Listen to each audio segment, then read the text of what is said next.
Welcome back. We are at what is this? Session 4 of Band of Blades. We are down a player. Jack has stepped away from the game, and that's right. His 5 is a lot of players.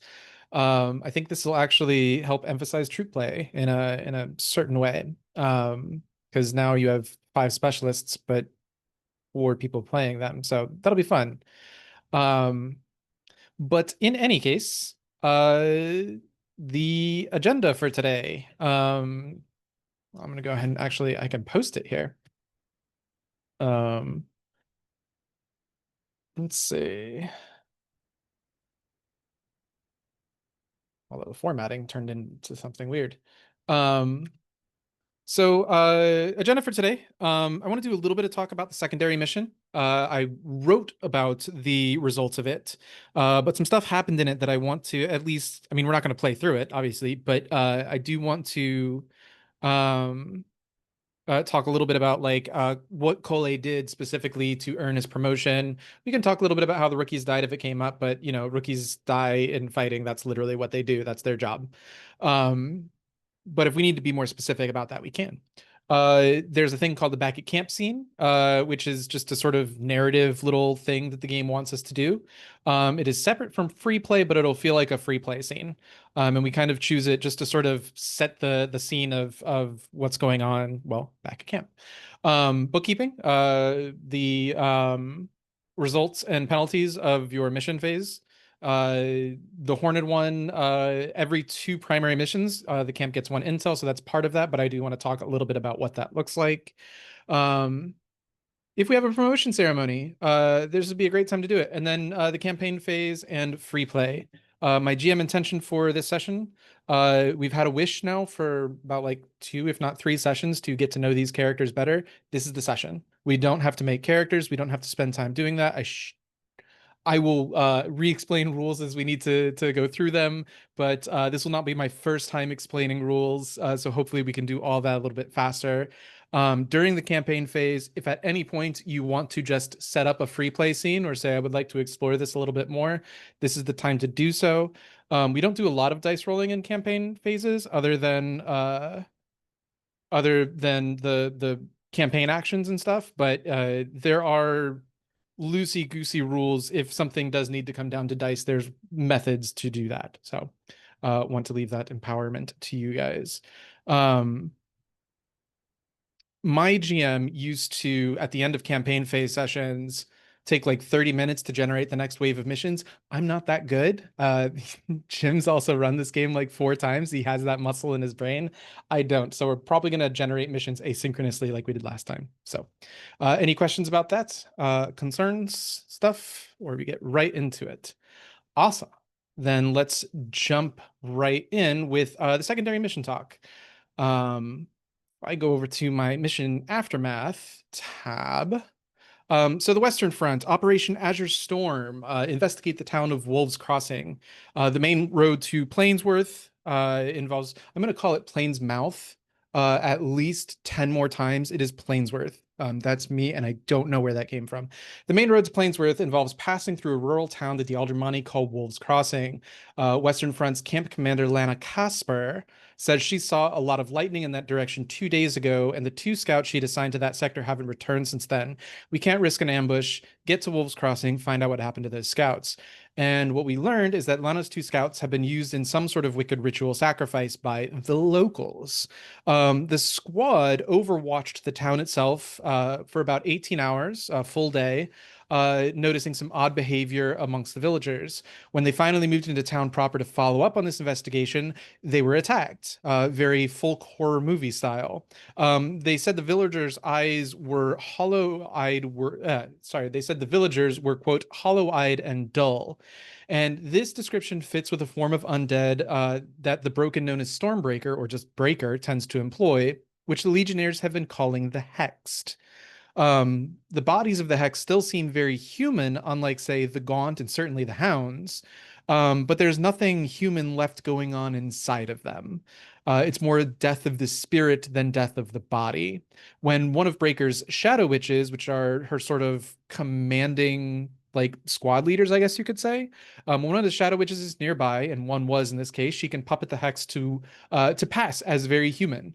Um, Breaker's forces had been working on transforming a few of the trees in that area that matched a specific type that Breaker's other primary undead that she uses in a ritual to create these. And so the short version is the decision was made to destroy the trees and prevent this ritual from taking place, which the squad carried out. But in so doing, two rookies died, and Cole did something to earn a promotion. Um, I think it's safe to say because the officer was on this mission that the officer is the one who gave that order. Ben M, you're the one who has the most expertise there, but charge me if I'm doing something out of line with that character. No, absolutely. I think I gave that order um, probably uh, with the hope that they would step up and show their mettle, and only one did. Amazing, incredible. The Shadow Witch then revealed herself. She was hiding in a cellar nearby, killed two of the rookies, it sounds like, injured the officer and the scout, I think is the other one who went on that mission. Mhm. And Cole did something to earn a promotion in that process. I look to our marshal. Do you have any thoughts on what Cole might have done to earn a promotion with the stuff that we've been told so far? Mhm. Yeah, I have sort of two thoughts, and I guess I'll leave it to the group which one we think is more interesting if we have to role play this character in the future. I'm thinking either I feel like either way it's like some kind of like you get this for valor. I think either it's he like went back for one of the rookies that died and like basically like tried to save them like very heroically like went back for them, carried them like however further, and then like when they all sat down and they had that moment, they realized like, oh, this like it wasn't, it didn't help, it didn't rescue them, but like there was a chance for them to still be rescued at that moment, which he did, and then they died like in their arms, maybe at a dramatic moment, or probably not. Given the tone of this game, I imagine I looked down and oh no, they've passed. But there was like definitely that intent. Um, so that could have been something like oh, you went back for a person that could still be saved, which is very valiant view. Or sort of in that same vein, but not focused on a person. Probably something that Shimya himself would approve more of is I imagine maybe like the rookies, like the two rookies that died were on a team with Cole, and like everything went to shit.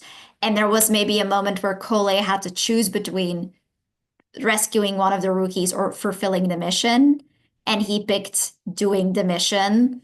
I don't know, like maybe it's kind of like running through the enemy horde with the explosive to kill the tree or whatever that it was, or like set the fire or take the last shot or however that went, but basically prioritizing that over saving someone, which again could be explained as valor and like doing your job despite all the drama that's going on around you.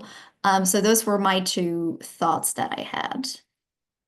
Sure. Anybody else have any sort of thoughts there, Shimya? And also, nobody's played Cole, so if anybody else has any thoughts, feel free to chime in as well. I mean, I was just thinking that maybe it was like even more of the squad would have died did he not intervene, kind of a situation, which could apply to either of those scenarios. Maybe even more so the second, but either. Yeah. Something that I haven't necessarily introduced the concept of, well, I mean, I sort of just did, but the concept of the hexed, which is to say that there's a like literally a physical scar that is carved into these people's bodies, a physical Ah, hex. And I'm wondering if maybe like Tanweer or Baroness Livia, or both, actually got successfully hexed by one of the Shadow Witches, and he had to take them down before they spread that hex That's dramatic. to Like others. that.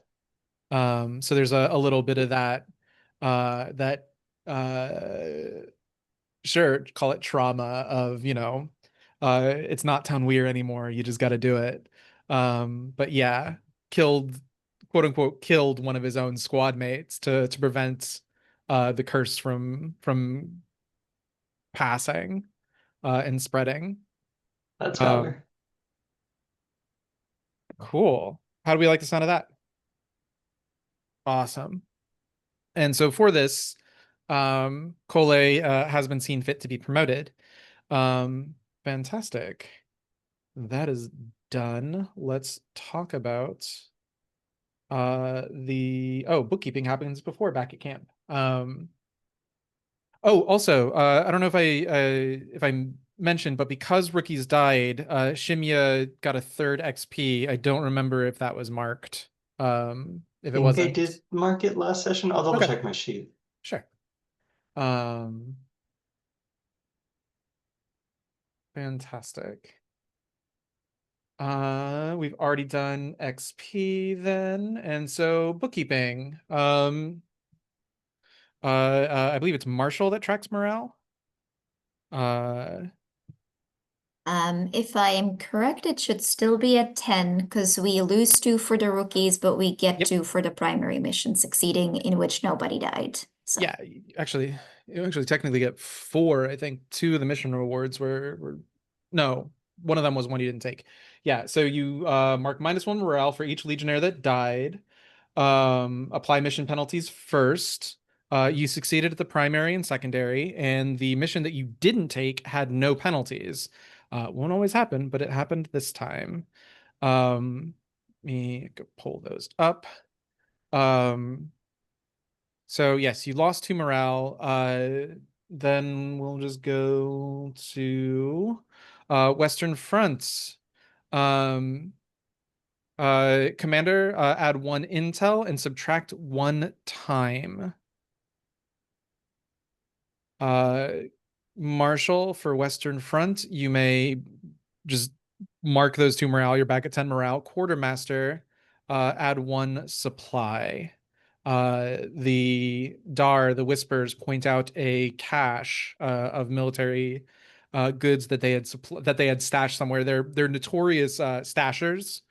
They hide these little like caches all throughout the land when they travel through it. And there's one on this side of the Tigeria, not far from the Western Front. And I think uh,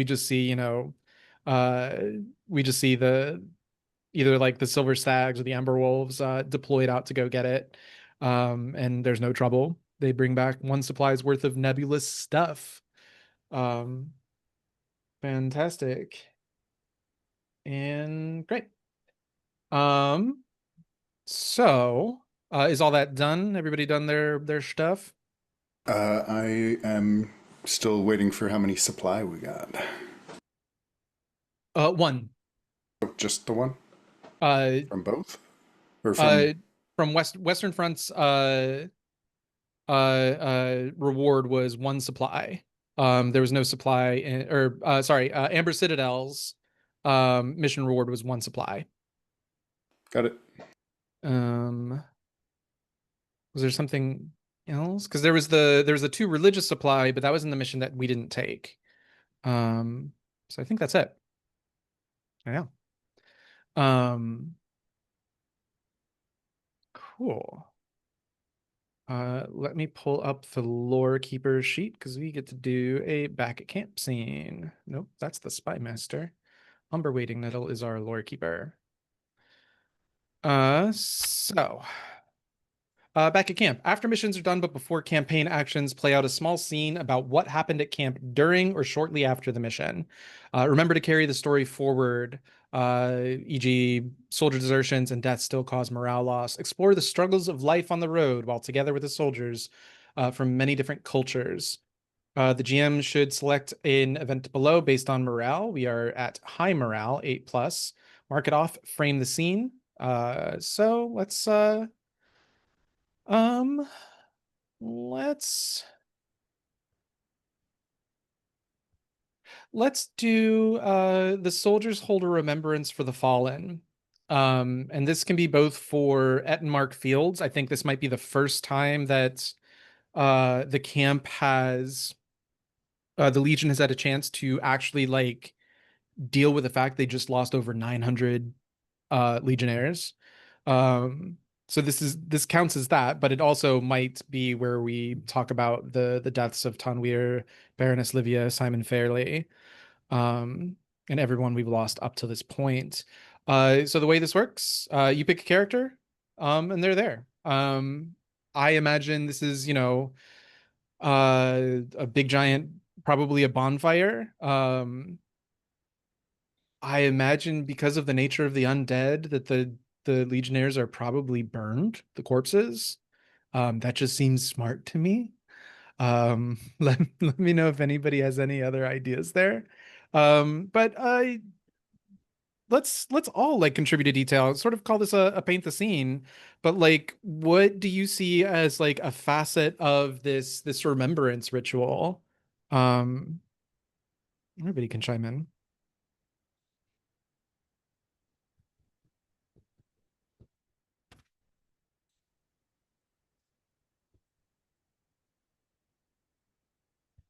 Think pieces of the Fallen's, I think their like, combat fatigues, their uniforms are maybe there's a particular part of it that gets like pulled off, cut up so that each like person has a piece and then they throw it into the fire one at a time.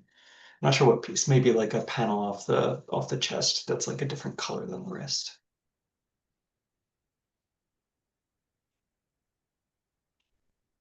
Quartermaster, you have to hate that.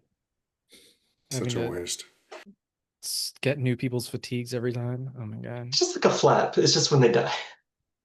Maybe a pocket gets cut off, so it can be reused. Just have one less pocket.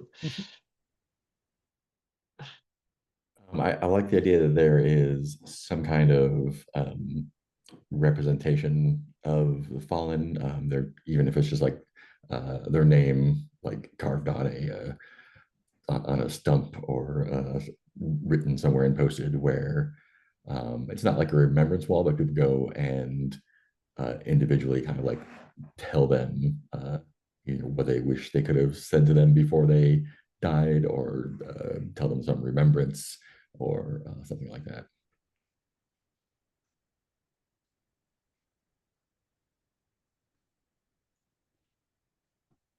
I think that while the lore keeper is a great storyteller and writer, she is not so good at drawing. And in her book of remembrance, Adramir has sketched in charcoal rough portraits of those we've lost, just in the margins and wherever he can fit it. Have you done that for the hundreds of Legionnaires that died at Ettenmark Fields, or is that just a more long-term task? Yeah, maybe that's part of his downtime, adding to that. And when he can't remember a face exactly, he'll talk to those who can and try and get it right. Amazing. I think, oh, go ahead. Yeah, I was gonna say, I think the initial parts of it are like very somber and serious, and we remember the death, but I think you don't want to stay in that mindset. As an army, you don't want your people to go to sleep with that on their mind, right? You want them to go to sleep thinking that tomorrow is going to be different for them. You need them to have the hope, like, despite how much that has happened, you need them to always think it's going to happen to someone else, because otherwise they're not going to fight tomorrow, and that's very bad. So I think part of it is like, we throw these pieces in and we have this giant bonfire. And I think at some point, depending on like, the supplies that we have, it does turn into like something much more like almost festive. Like there is, I think, some sort of like ritualistic dance at first that then just like kind of, dissolves and just becomes people like however they need to get rid of that tension, just like dancing, just moving, just having these moments. I think the marshal always like kind of kicks these off. Yeah, straight up hot. I love that for them, honestly. Yeah, because I think at the end of it, and individual people will have their own how much they actually party. Um, but there is that sense of yeah, of like we're not gonna sit here and sob because your life is over. We're gonna celebrate how fucking badass you were yesterday. Like we are going to carry this on and we are going to make sure that, tomorrow we're going to get vengeance on these fuckers is the vibe at the end of it. I kind of want to expand on that and say that like yeah, I wonder if the Zemyati, because again, the Legion is a multicultural outfit, and how different, like how they remember the dead, like the Legion has its own practices. Um this casting of names into the fire might be, true to the Legion. Um in how the Legion remembers its soldiers, but then each of the cultures, the Bartons, the Zemyati, the Orites, the Panyar, might have their own like sub flavors or things they do on their own. And I have a feeling the Zemyati um might do that, have this like sort of like Haka style, like this sort of challenge or wrestling even to just like get that shit and those feelings out. And I can kind of see Kole like after the main ceremony, like just doing that, just like bare chested, like basically challenging people. um I see like a ring, like just a straight up circle in the dirt, and it's almost sumo wrestling-esque, and we just see Cole there just like very manly tears streaming down his face, just like begging anyone to like challenge him. And there's probably rules to this, very sumo or Greek wrestling style. Um to any who will like answer the call. Does anyone?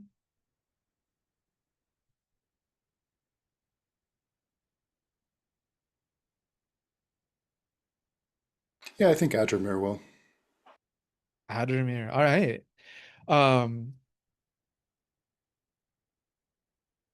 let us Do you want to just decide like who wins this wrestling match, or do you want to like leave it to the dice? I mean, I think the politic thing would be for Kole to let Adramir win, no matter who would naturally. See, I wonder if he knows you let him win, if that would be its own form of slight.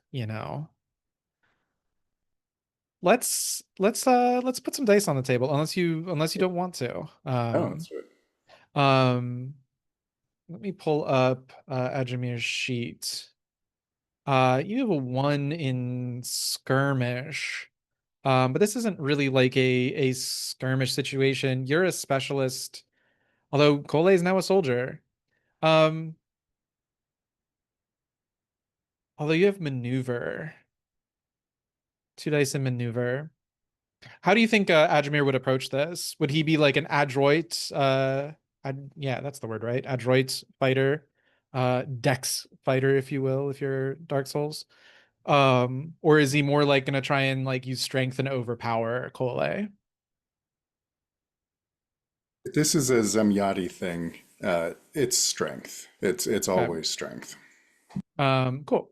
You'll see underneath the specialist stuff there, roll fortune. Give me a 1 die fortune roll. And this is just matching your skirmish there. Sorry, I should say on a 1 to 3, um, on a 1 to 3, you decide. Sorry, on a 1 to 3, I think you throw the fight, and Cole knows. because that was kind of an impulse that we had, so I kind of want to honor that. On a 4 to 5, uh on a 4 to 5, it's kind of neutral. Either you win or they win, and stuff just kind of we just kind of move forward with the story. On a 6, um, I will give you a boon of some kind. I think the next time Adramir and Kole participate in a group action together, I will add 1 dice to whoever the lowers pool is. All right. Just as a sort of representation of like the bond between them. Does that all seem fair? Works for me. All right, cool. A 3. A 3. Yeah, how does this go poorly? Poorly for whom again? I can't remember who's throwing. It sounded like you said Adramir might throw because he wants Kole to feel good about, uh to feel machismo. Got it. Then yeah, Cole is going to pick up on that, and it is disrespectful of Adramir to not allow him to lose on his own terms, or yeah, win on his own terms. Sure. Anybody else want to be here in this scene? You don't have to participate in the fight, but Kole is going to the camp is going to get, rustled or roused with Kole. We might zoom in the camera on Kole just like shouting at Adramir, like, you can't even take me seriously right now. And he might even say, you've been babying me all my life.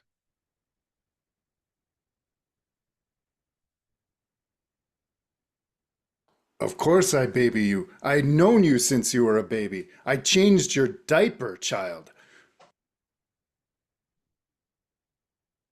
And you still think you can change my diapers here. And he does something in the inflection of change my diapers to suggest that that's not what you're actually doing. But he uses a Zemyati phrase that means like, you're just babying me here too. You're just mothering me here. I don't need your protection. I swore a blood oath. You know what that means. You get my protection whether you want it, whether you need it or not.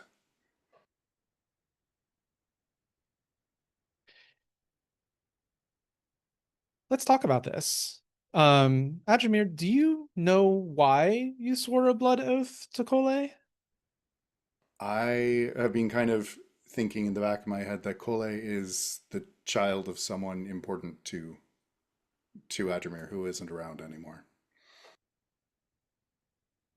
Was this a like Severus Snape, like I liked her kind of situation, or liked him kind of situation? But they got married to somebody else and had kids with somebody else kind of deal? Or is there a dearness there for other reasons?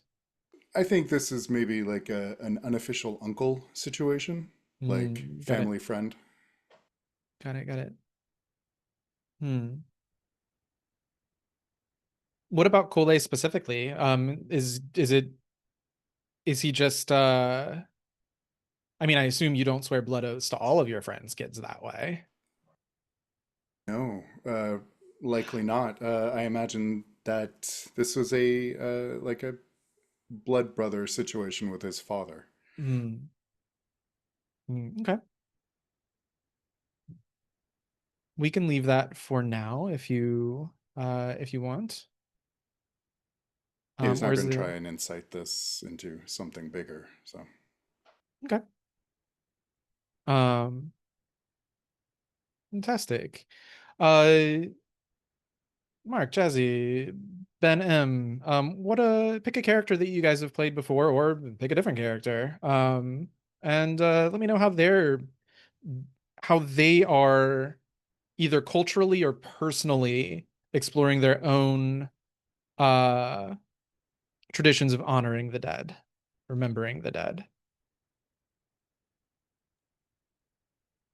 I think despite Shimya's flippance about uh, putting rookies' lives at risk, um, I think he still holds he prays for each and everyone who has died.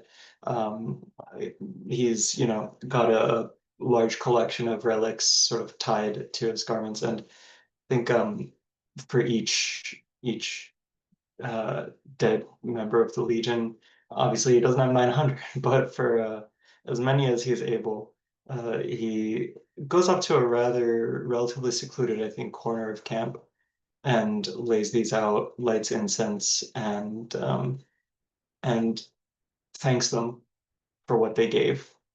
Um, yeah,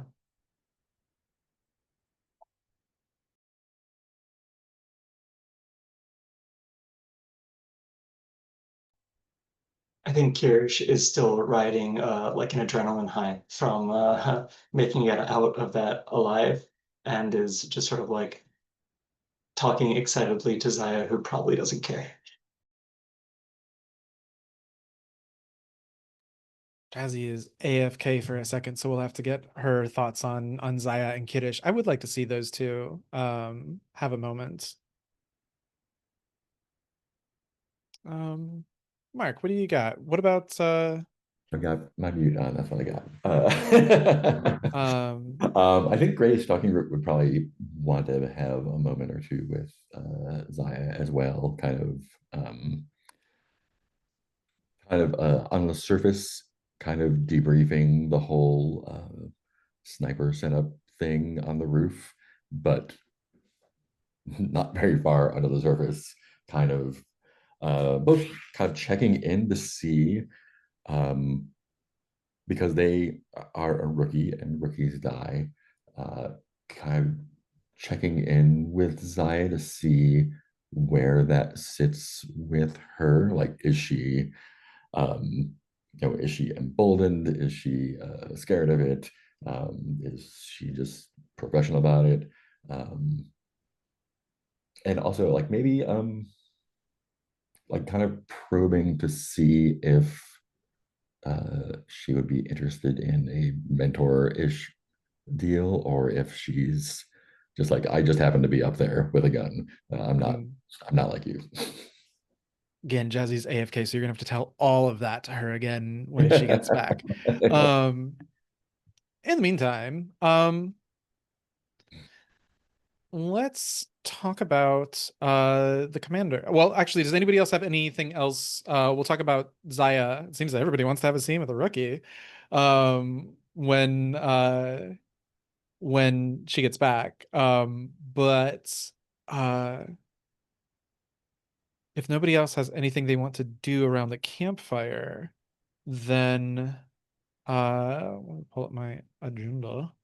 I think the only thing I would add is that especially during the like wrestling confrontation situation, Nika is like observing from the shadows and like taking mental notes on possible liabilities.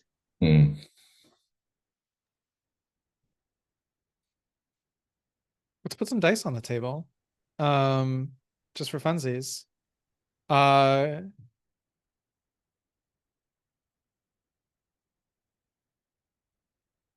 On a, let's see. On a 1 to 3, you are going to find a liability. On a 4 up, you will have you'll have a good idea about the Legion, but you'll have a good idea that the people who are here are pretty well oath sworn and holding to. On a 6, I'll figure something out. I'll jump that hurdle when we get to it. You are a spy master in the Legion, so I'm going to give you a 2-die fortune roll. There should be something on your sheet that lets you roll fortune. Yeah, upper right, above long-term There's a roll settings. fortune button. Yeah. So 2. Yeah. Let's call it 2. Mhm. Unless, I don't know. I mean, yeah. I mean, you don't exactly have stats, but we can safely assume that, you know, you're in this job because you're good at it. Yeah, let's keep it a 2 die fortune roll for now. I reserve the right to change it to something else. A 4. Yeah. What does a success with a complication here look like? I think just for, you know, speedy purposes, you find that rookies are nervous about going into the field under Shimya's command.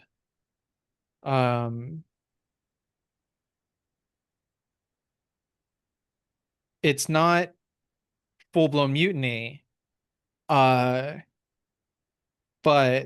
if any more deaths occur on this next mission outing,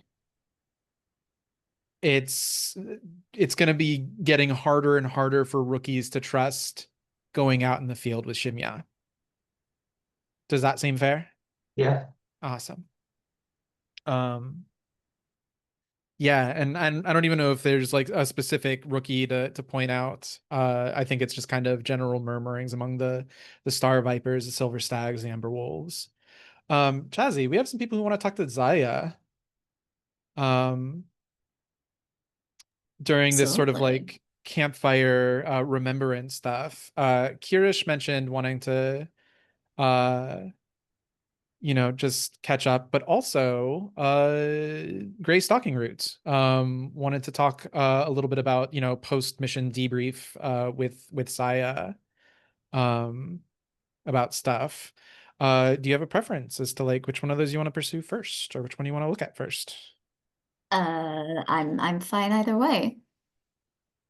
Okay. I would say that the interaction with Kirish, I imagine, as less of a dialogue and more of Yeah. a Kirish was like excitedly childlike, like can you believe that that happened? And so I was like, this is a memorial. I have an adult to talk to now. So I don't think we need to play out the whole conversation, but the one with Grace talking group probably makes more sense. Yeah, Graves talking That Root works.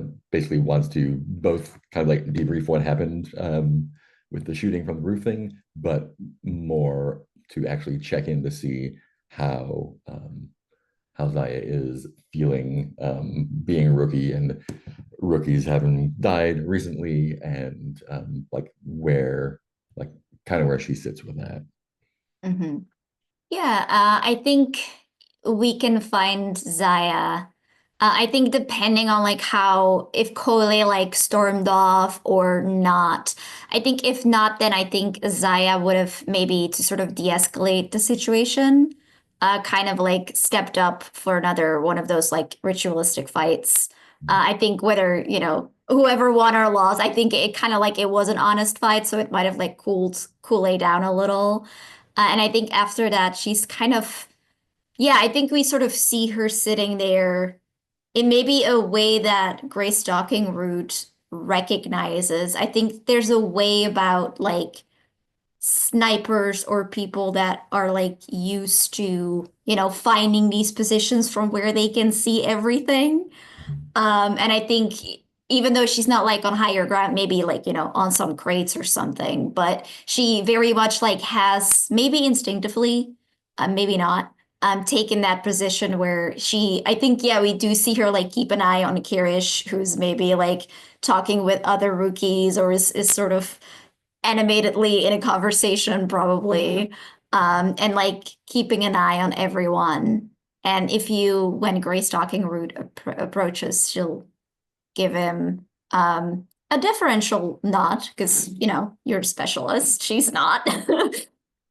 So there is, I think, a little bit of that unspoken question of, you know, you speak first, you tell me what you need from me. Yeah. And yeah, I think the lead off is like purely talking like tactics, like Mhm. both kind of pointing out like stuff we did right, stuff that went wrong, you know, but then kind of once we get past the this is how the thing played out, um, yeah, starting to probe into like when you find yourself in a situation like that again, because you will, or even more dire, um, how do you think you're going to be reacting internally to that? Mhm. Yeah, I think they will find in Zaya, I think someone who's like very analytical and almost like distant to that moment. Like it's very much like, oh, we're talking about people, like not like I was involved and I am accountable for what I did wrong, but very much like this, like that soldiery way of just like doing a play by play and like, yes, we should have, checked that. There next time we will do this. And I think that conversation is breached, I think there's a silence. And then she shrugs and she says, tomorrow is not guaranteed. It never has been.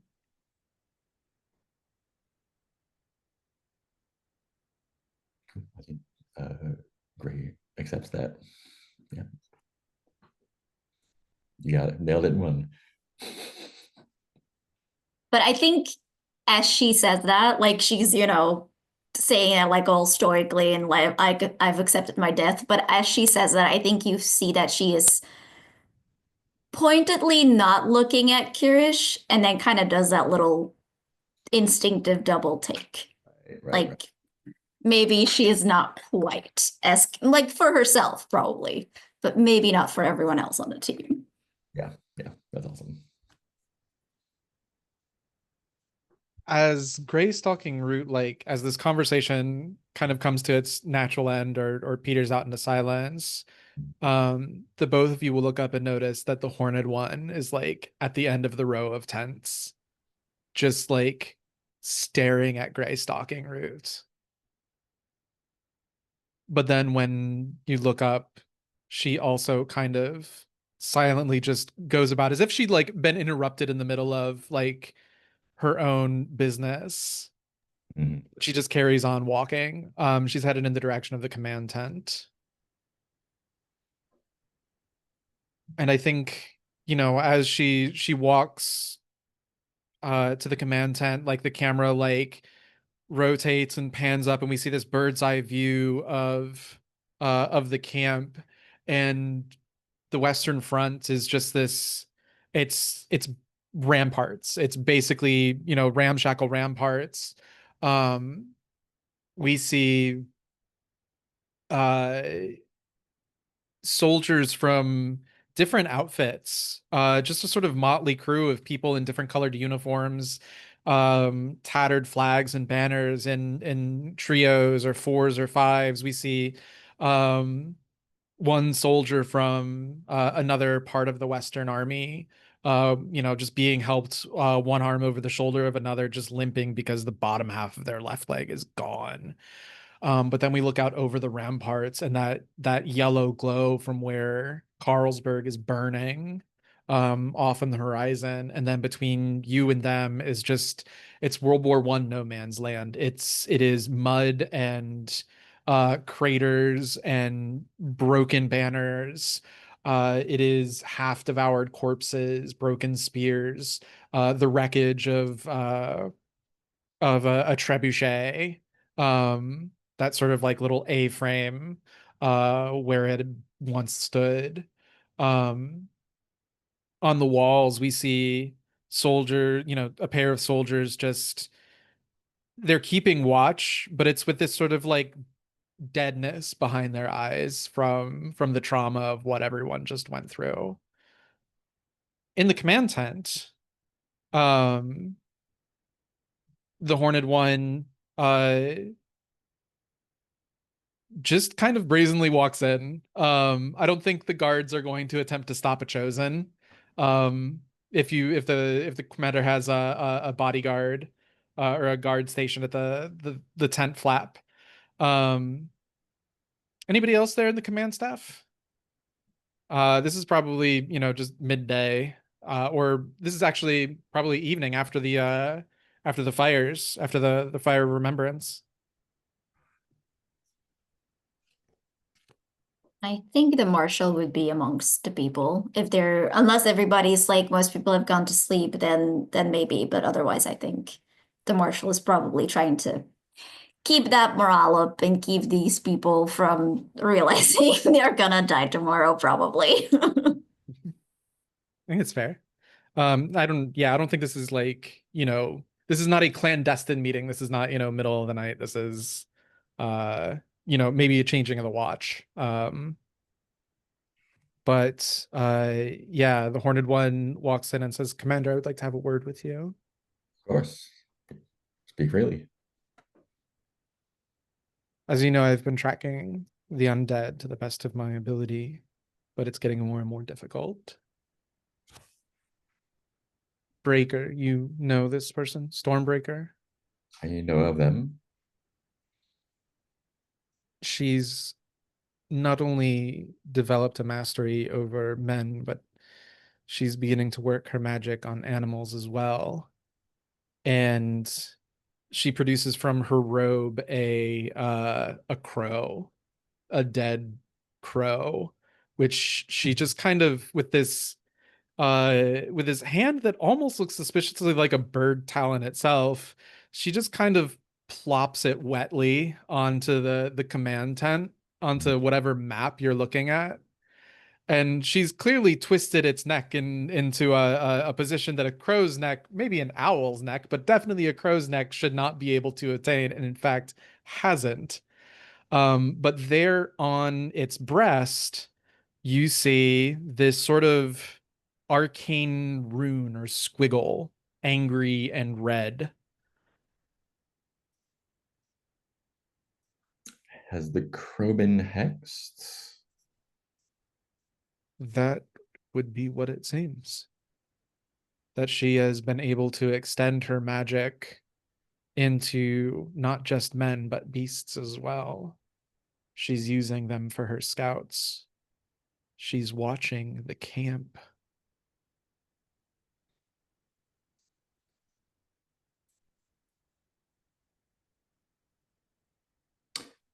Do you have any means of knowing which ones are watching us, where we're being watched from? Until you can get up close to them and see them for yourselves, no. But it should be safe to assume that you are always being watched. Have you seen any other animals with the marks?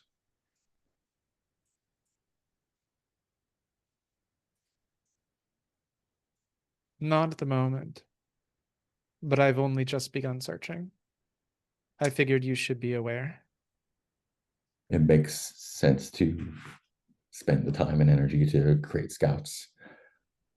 I don't know how they, I don't know what the process is, but um, I imagine it is something they need to spend their resources on. So I think my two concerns are keeping,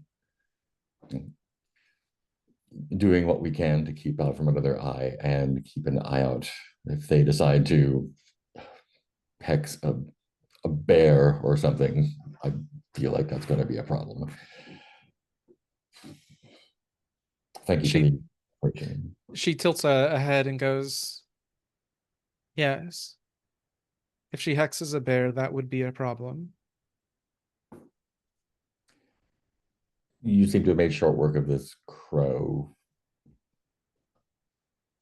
What It is was your a crow. I transformed into an eagle and I caught it, yes. Do you think that your talents are, do you think it's a good use of your talents to continue to take care of this problem, or should we seek another resolution?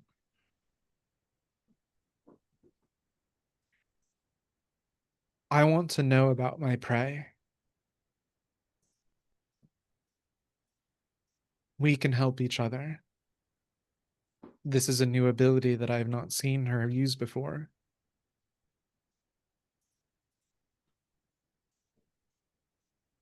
In any case, I should get going. The marshal is there, you said? Not in the tent unless you want her to be. Then sure, why Yeah. not? I think I would like to find the marshal before too long, and give an order to, um, if depending on our arrow situation, just kill every crow that comes within eyeshot of the camp. The marshal just like raises an eyebrow and says, "Oh, you're serious?" Deadly serious, yes. Yes, I'm certain that will bring peace to the mind of the people in this camp. A very not disconcerting thing to tell them. No, it is very disconcerting. Yes, shall we just listen to the thuds of crows then all night? I hope so. She just stares like, very well. The order shall be given. I think the moment you say that, and it's probably been about, it's not hard to find the marshal, I assume, in a camp of less than 100. Yeah, and I assume you can just kind of follow like the belly laugh. Like or like whatever like is sort of the noise of the party. Is probably where she is. As if to punctuate that statement of, I'll give the order, like just a chorus of cawing crows comes from whatever like tiny ramshackle handful of trees were nearby the camp. And like somebody, just did something to the trees they're in, and that, that flutter of wings, that, and you just see like 20 crows go flying off to the west towards Carlsberg.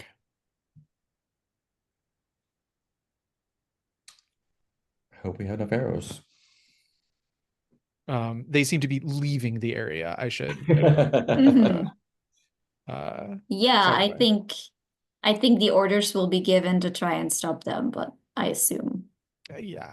Oh yeah. I'm not expecting to take care of the problem. No. Yeah. I think it's Um, one of those like yeah, I think the marshal kind of does have that look of oh fuck. Where before it was kind of like okay, sure. Now there's this oh shit. Mhm. Yeah. Yeah, and also kind of like to let Breaker know that we know what's going on a little bit. Hmm. Yeah. Mechanically, I think I mentioned this already, but the Horned One has a special ability after every 2 primary missions, which are the missions that we play. The commander gets 1 intel. And so that's what that was. Commander, you may add 1 intel to your sheet. In this case, the intel is that Breaker is this is one of her abilities. She has what is it? Wild Awakening.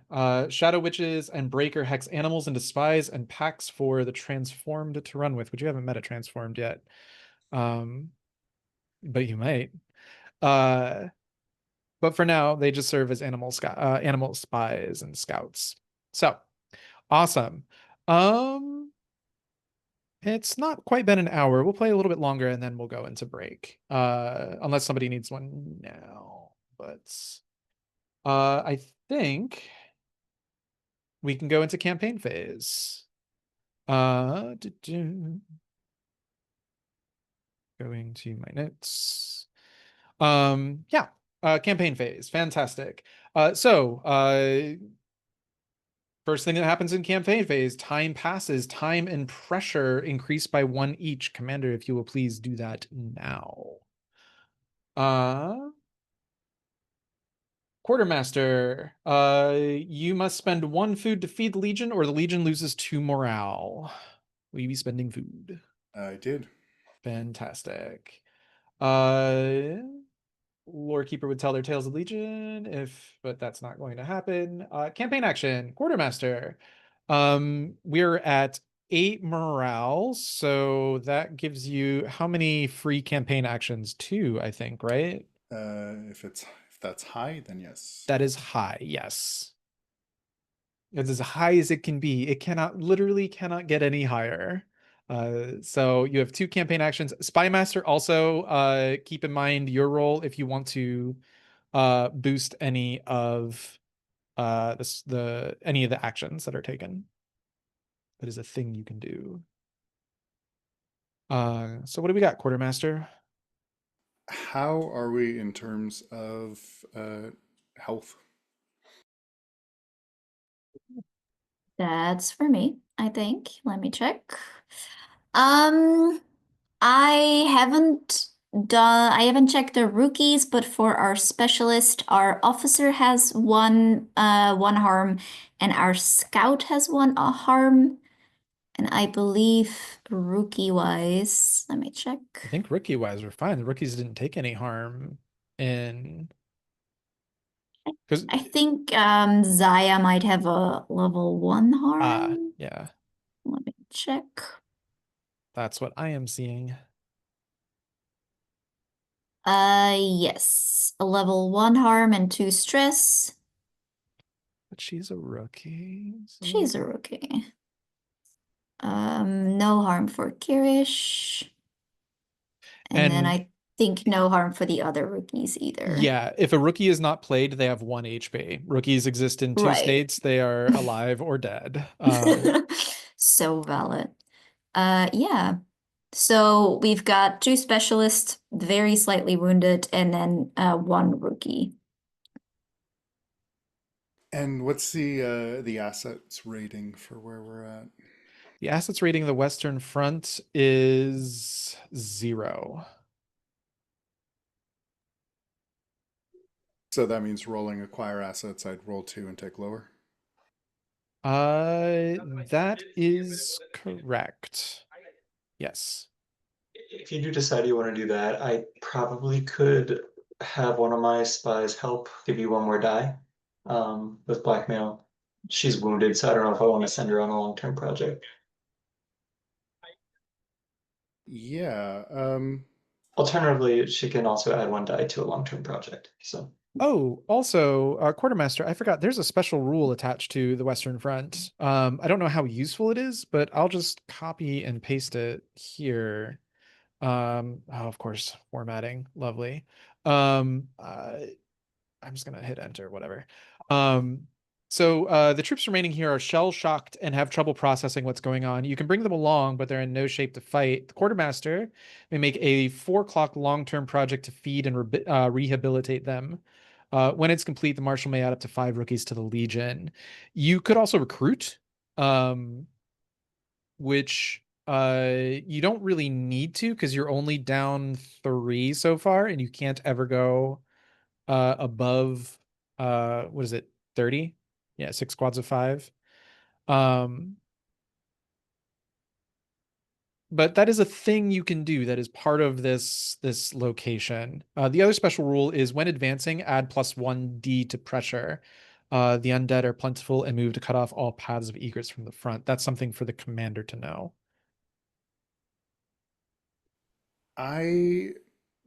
That long-term project doesn't feel worth it when It really doesn't. like I don't know why it's in the game. Yeah. It's I guess because no, you don't even roll dice when you use the recruit action. You just do it. You can boost it with supply. Yeah, it's such a silly long-term project, but it's there, I guess. It might I'd be in case really you have like laborers. Yeah. Oh, yeah, that makes sense. Because then that could just happen passively. Yeah. I would really like to get laborers, try and do what I can to get laborers. I But will it tell you that feels the next location you're going to, Plainsworth, has an asset rating of 2. So okay. if that flavors your thought in any way, something worth knowing. I think it But does. Um, What's our stress like? That is also for me, and I should have noted it down when I was looking at the others. Let's see, specialists. No stress, just harm. And our rookies. Admir has one stress, so Oh, thank you. And I Gray's did not Stalking Root notice. has 2. Okay. I just did not update it then. Let me check the heavy, who was also blade. That's what I forgot. I was like, there's something that I should have done. Our heavy has 3 stress. okay. So how would we feel about sitting? Or wait, no. I want to get that mercy unwounded. So I'm thinking right now, just do another round of liberty and rest and recuperation, uh, which doesn't get us any closer to anything, but I'll save that supply for next stop because then hopefully we can get a laborer going and start that ball rolling. Does that sound good to the crew? All I right, don't so in know. that case, we can clear up to 3 stress each. Morale will go up by 2, not that it matters. And we can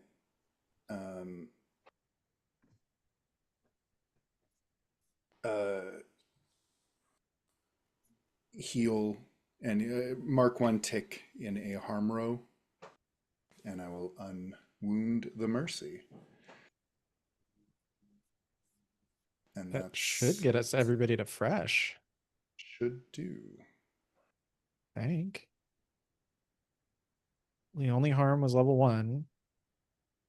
And I don't think anybody had more than 3 stress. Nope, 3 was the most. All right. And I will just sit on the supply and hopefully that'll come in handy next time. It does seem like roll 20 doesn't keep the XP. Baru? Because I'm looking at Ritter and there's like no XP marked anywhere, but I know that last time they didn't fully, because they also haven't marked an extra ability or anything like that. Jack did mention taking a dot in discipline, but that was after the first mission, where they got 6 XP exactly. I see only 1 dot there, so. I think they started with 0 in it. Because I noticed it for Zaya too, who had like no XP marked, but we did get XP. So I don't know. Yeah, my clocks have remained ticked. Okay, maybe it's me. Maybe I'm doing something wrong. Zaya does have 1, 2, 3, Yes, 4, 5 XP. I Oh, ticked it again because I was like, that's not right. okay. That's not correct. All right. Interesting. Okay, silver does have it marked now. I'm like, did I do that now? Or Should Kirish have more than just the 1 in prowess, or no? I think just 1 is right. Yeah. Okay. and then whatever you marked at the end of the session, right? I don't remember what it was. I don't remember how much experience the rookies got from that. You survived the mission. You helped your squad by staying out of the way or surviving despite the odds.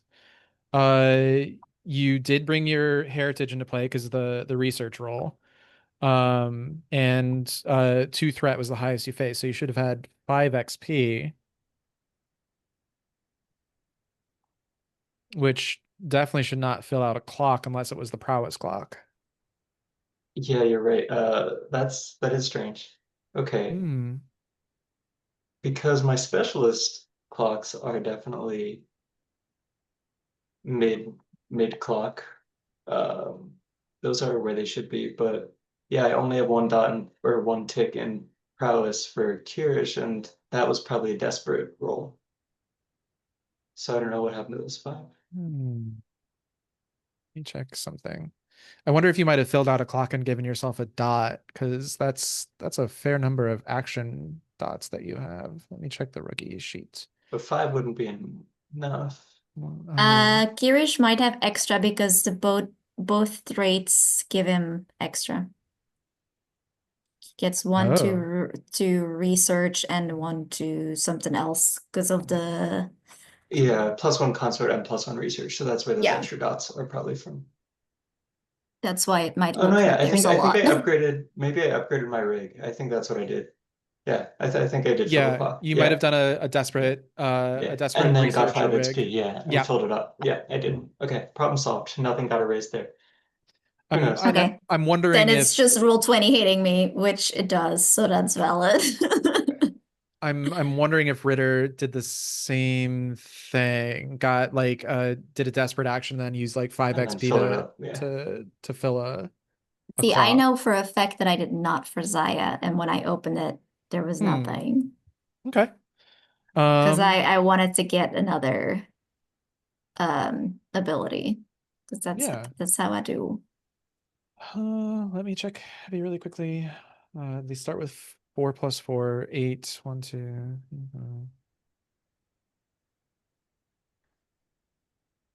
I think that's what Ritter did, because they start with 4 + 4 is 8.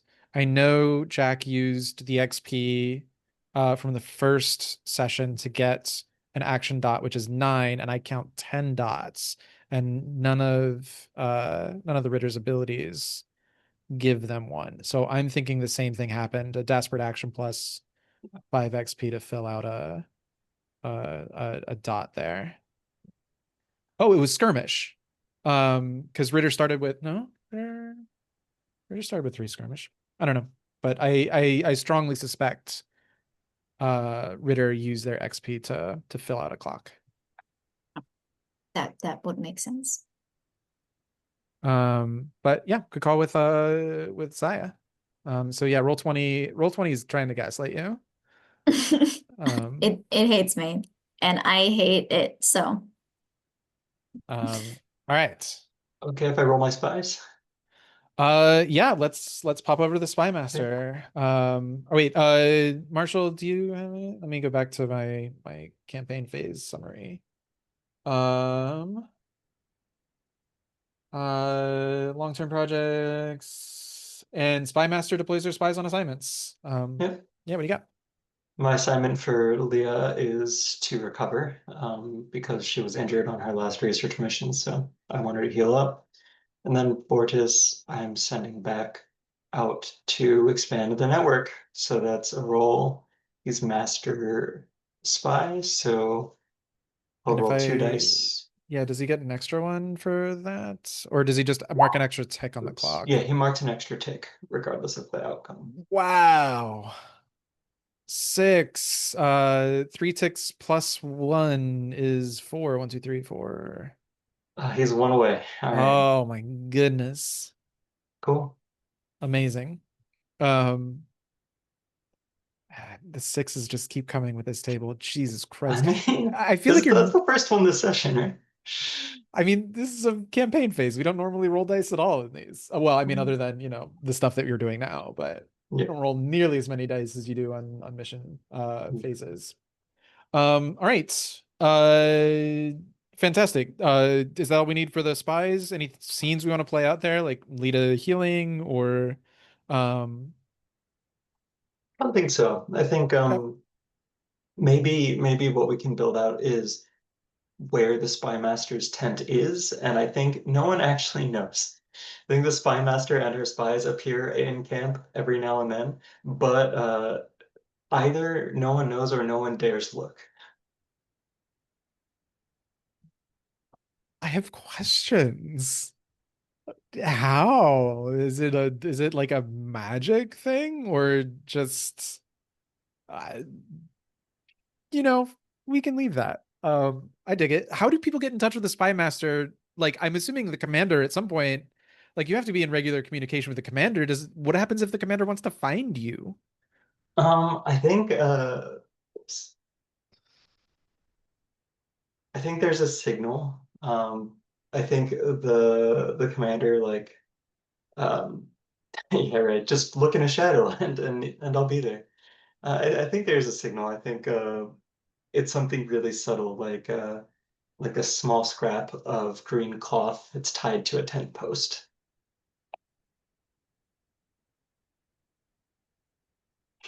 Um, Fantastic. All right. Well, note that, everybody, in case you want to have a meeting with said spy master. Um, Surely, spy master, you are made aware of the situation with spy animals. How are you keeping your space safe from crows? Yeah. Um,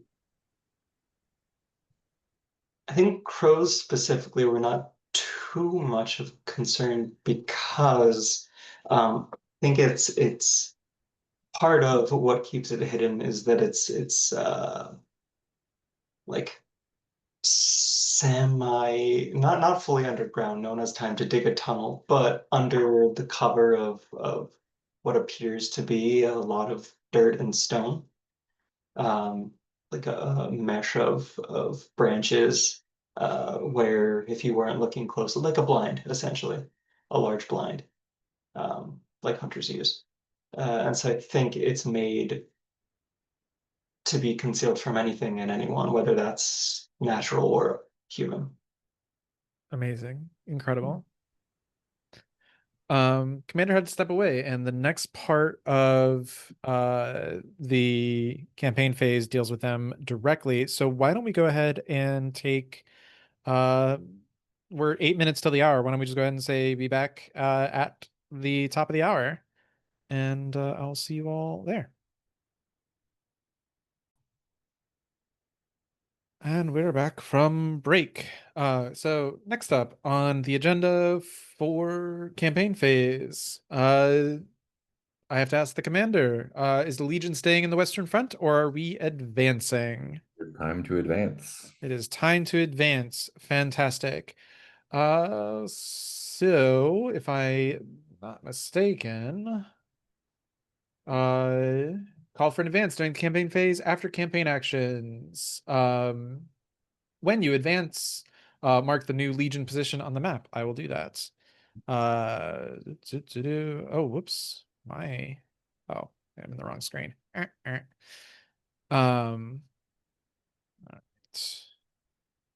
So we are going to Plainsworth. Uh, Now roll dice equal to pressure and add a number of ticks to the time clock based on the roll. 1 to 3 is 1, 4 to 5 is 2, 6 is 3, critical is 5. Before you roll pressure, however, consult with the quartermaster. If the quartermaster expends the use of horses, you can reduce your pressure by 1. And I will remind you, special rule for the Western Front is that you will add 1 dice of pressure to the roll as well. Yep. So Horses would be good if we have them.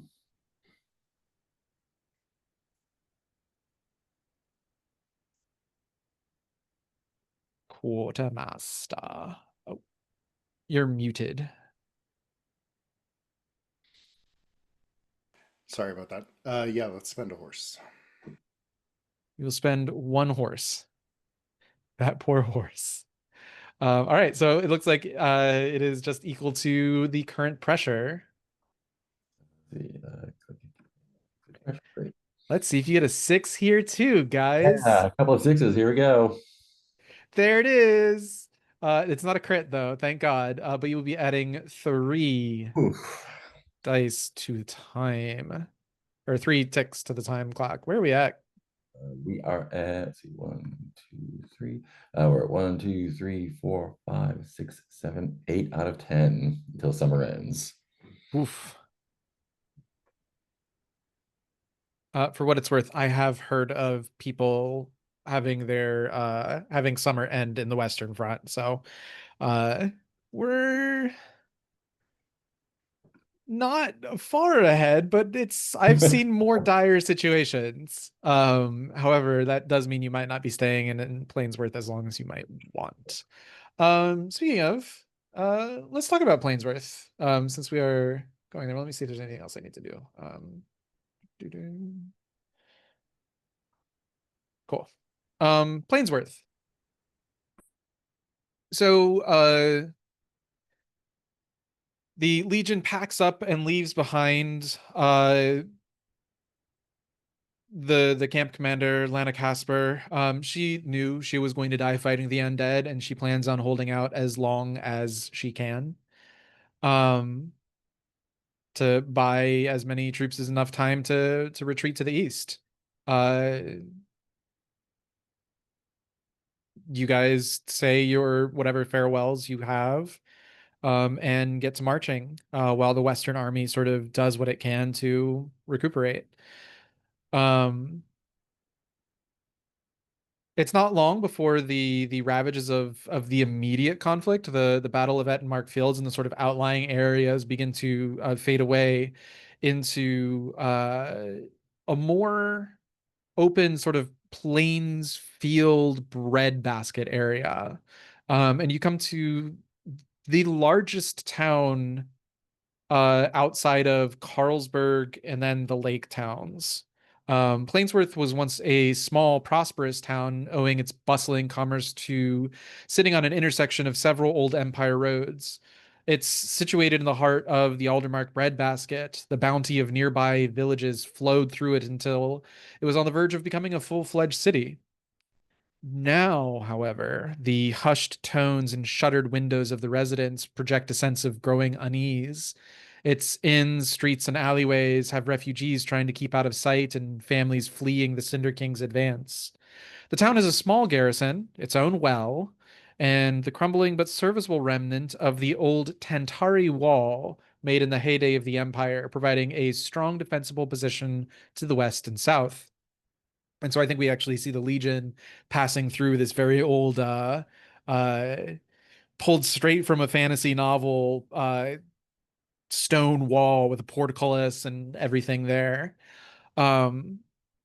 They've erected makeshift fortifications where needed and trust the mountains and the Blackwood to help protect against assaults from the east and the north. As a small provincial village, Plainsworth holds some of the Aldermani superstitions and dislike for old empire things, and this wariness extends to the Legion, whose roots are from there. The Legion uh, was formed uh, not as a mercenary unit, but as part of the Imperial Guard. Um, in fact, they were the arm of the Empire uh, during the Empire's last days. Uh, the townsfolk have had problems with bandits and retreating soldiers taking what they want by force, so the populace is unsure if having a small, well-armed force is a blessing or a curse.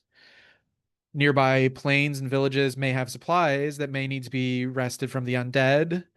The forest and mountains to the southwest are dotted with a few crumbling holy sites. The roads leading into the village have a sporadic stream of families and a mix of straggling soldiers fleeing the front.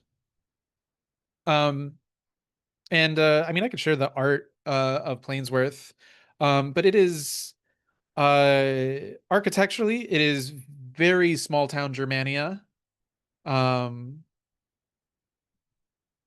but there is that air of suspicion and distrust and the growing coming storm that everybody knows is coming for them. And what will they plan to do about it? The asset rating of Plainsworth, as mentioned, is 2. There is a special rule here as well. Plainsworth was part of the Aldermark breadbasket. Acquiring both food and horses assets in this location are at +2 dice, meaning 4 dice if you are using acquire assets for those specifically. Just keep that in mind, Quartermaster. You're going to love this place. So, with that in mind, Commander, where does the Legion set up camp here? Where do you see them like sort of posting up?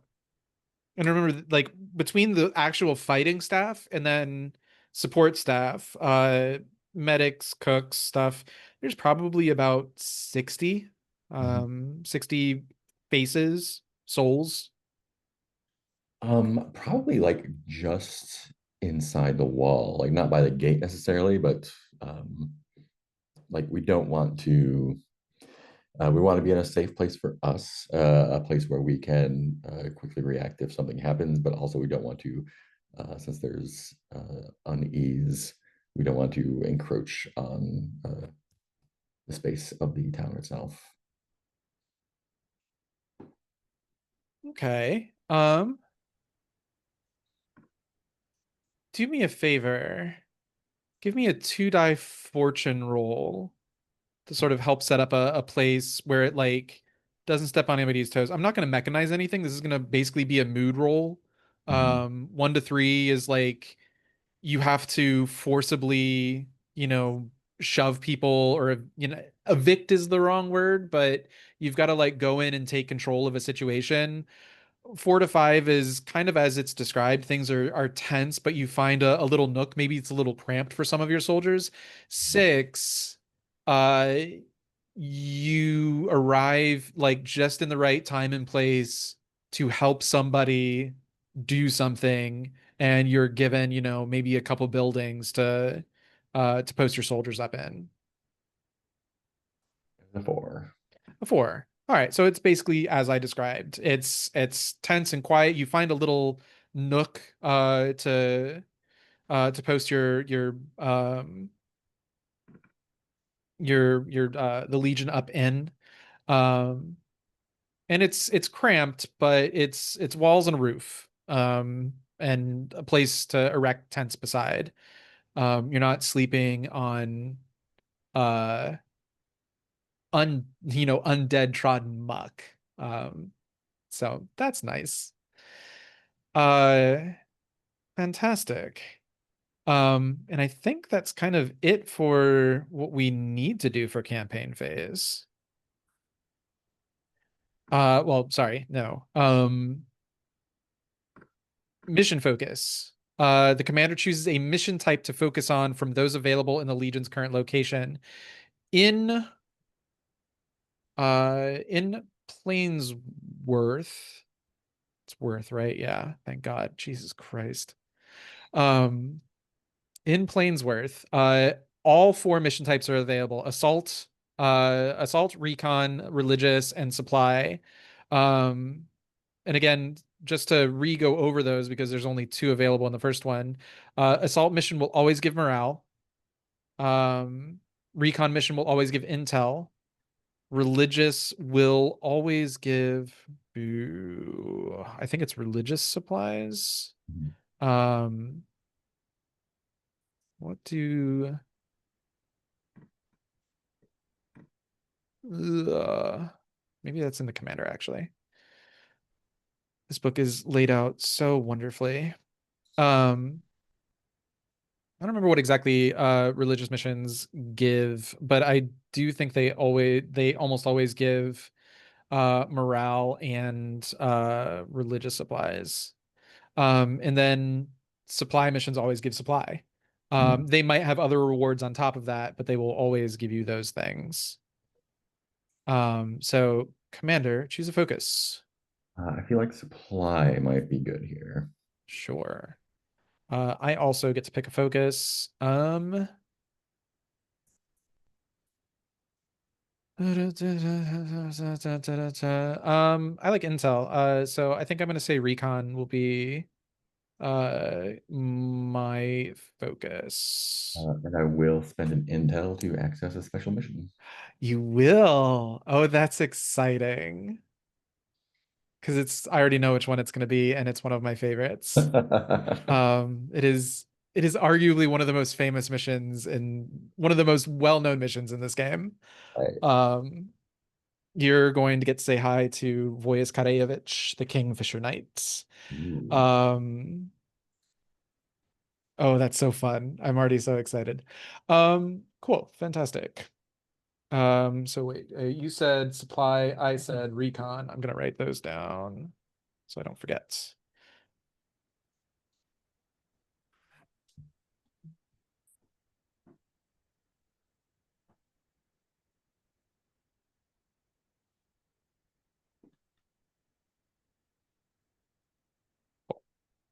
Awesome. And I think I just have to generate missions now.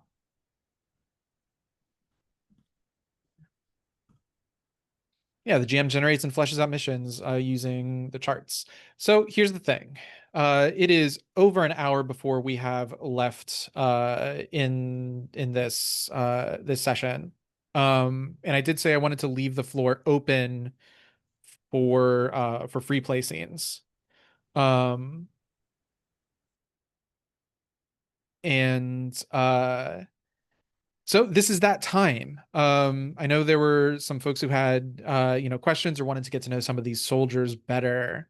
But this is our opportunity. Does anybody have any free play scenes they would like to play out?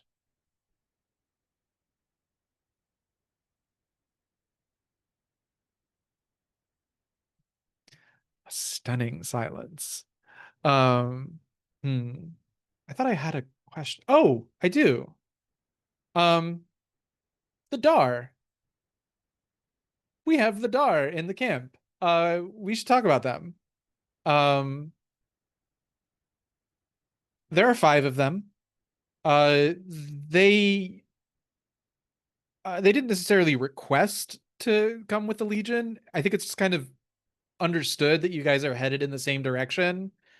Um, so it would behoove both forces if you all just kind of traveled together until they decided to heck off and go do their own thing. Um,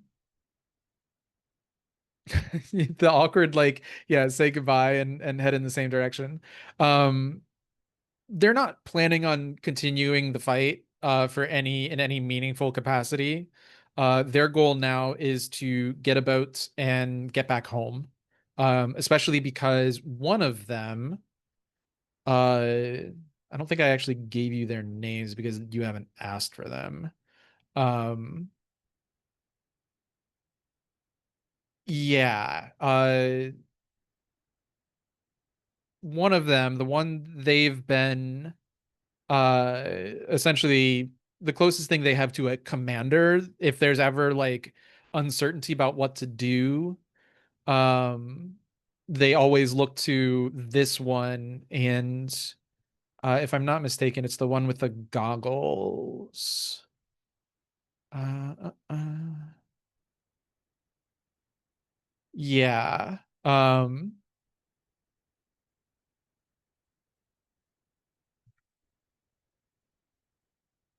Uh So there are the brothers. They keep themselves even more than the rest of the Dar. There's one who several rookies have been calling Spikes, because they have spiked bracers and a sort of neck or shoulder piece, not quite spalders, that gives them similar spikes, like if they're football pads, the part closest to the neck. Um, and right, in fact, where Zaya was almost bitten.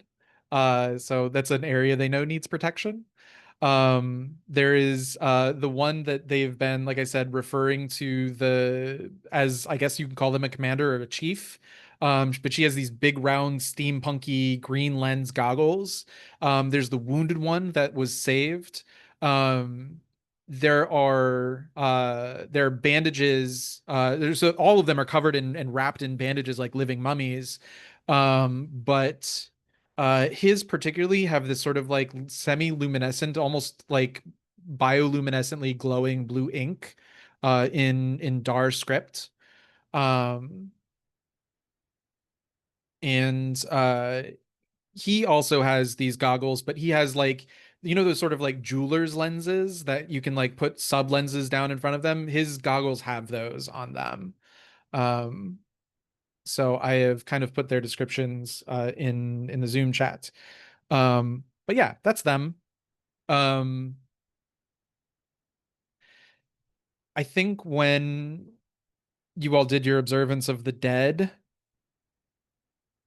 they stood off to the side, but they would have asked probably the commander, if the commander was there on site, if they could do their own, if they could, I think the phrase that their chief would have used is, "Can we borrow your fire?" Yes, of course. Yeah, absolutely. And they do their own variation on that same sort of ritual. Um, in fact, it's really odd. You see them, it's kind of hard to tell in the low light and the campfire, but you see them seem to take like what looks like locks of hair and throw them into the fire. Um, they're here with you. They they don't have a tent necessarily, but I don't know if you think they need them. They seem to be the very outdoorsy type. Uh, so they just sort of make do. But they keep to themselves. Huh.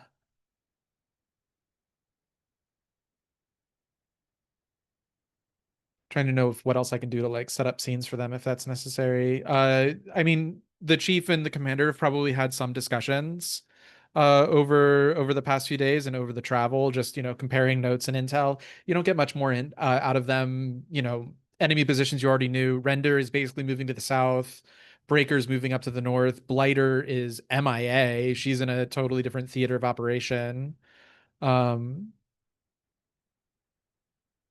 but that's all information you already knew. Hmm. In any case,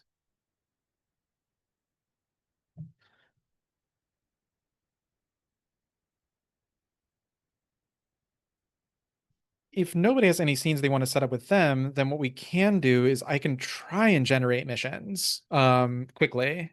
Uh quickly, all things relative. Um in which case, well, I know we just took a break, but I will say like give me 30 minutes or so to roll up missions and see if I can get uh some basic descriptions for them so we can at least do like an engagement roll and get things set up and hit the ground running next session. Any of that sound appealing to you all? Yeah, and I'm okay breaking early if you want to take your time doing the setup as well. Other folks feel. Yeah, I'm think. Oh, go ahead. You can go for it. No, I was gonna say like all I can think of for like free play scenes is like I want to get to know the characters a little better, but I'm like a little unsure about like what we could do or like what scenes to set up. We haven't had one with Silver Surging Tide, but I don't know. We could just do something like do a simple errand, but that feels a little like I don't know if we need that. Uh, but I'm having some trouble thinking of like oh, this is a scene that we need to have. Yeah, honestly, the advice for free play is very it's very forged in the dark in the sense of like give me something game, give me anything to go off of. It has a few examples. I'll post those if it might I feel help. like it'll be easier if we actually know the characters, but I feel like they're very bad for getting to know the characters, if that makes sense. Because it's like I don't know enough about these characters to know what they would do just yet. Sure. And like setting them up in some like sillier errand feels like that's like getting to know them feels like we should be doing it during the action. Absolutely. So yeah, I think like we'll just have maybe a little montage. I think the marshal will try to smooth things over with the people of the town so they don't run us out. If there's like some kind of mayor or like a leader, I think the marshal will probably go talk to them, like basically see how we can keep this tension down, do and don'ts. Maybe if there are some supplies, give them like something as a token of, like we're not gonna rob you. That's not why we're here.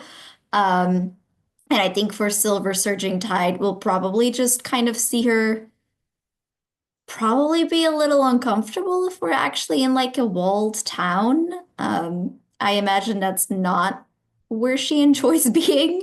So I think we will see you're sort of like perched around the camp, and there's like that restlessness, maybe like glancing up at the sky a lot, to see if there's more crows, or maybe just to see the sky to like check if it's still there. Um, like there's almost like this claustrophobic feel, even though we're like in the open air. And I think we probably see Cole like. I imagine that at this point, this man is so deeply paranoid, given what he just went through. And now there's like all these people that may very well be hexed, or just like one amongst them is awful enough, right? So I think there is like that hyper, uh, like that hyper alertness to him, where he just kind of keeps looking around. But I think that's all I've got. Actually, no, that's fantastic. That's the kind of stuff that I think is worth looking at. Like, do a scene list of like aspirations, or if you've ever played a Belonging Outside Belonging, I think they call it like dreaming aloud, or dreaming, not idly dreaming, but yeah, that, because all that stuff is stuff we can play. The Legion leaders and the town elders. We could do a scene with Silver Surging Tide being cramped in the town. I am curious now that the Legion knows how that hexes are a thing and the hexed are a thing. Um, what do you do for camp security, and what do you do?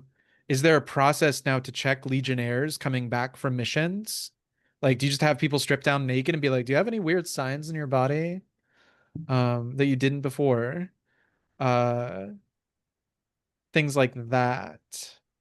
But if anybody else has any ideas in the same vein, just do like a little scene list. And if not, we'll start exploring. Yeah, I mean, what I was gonna say was what Jazzy brought up, which was we're in a town now, which I don't think any of the characters who I've played would be particularly uncomfortable. In fact, they'd be probably relieved to be out of the wilderness. Um, but not everyone would feel that way. And so I was curious about everyone's perspective on that.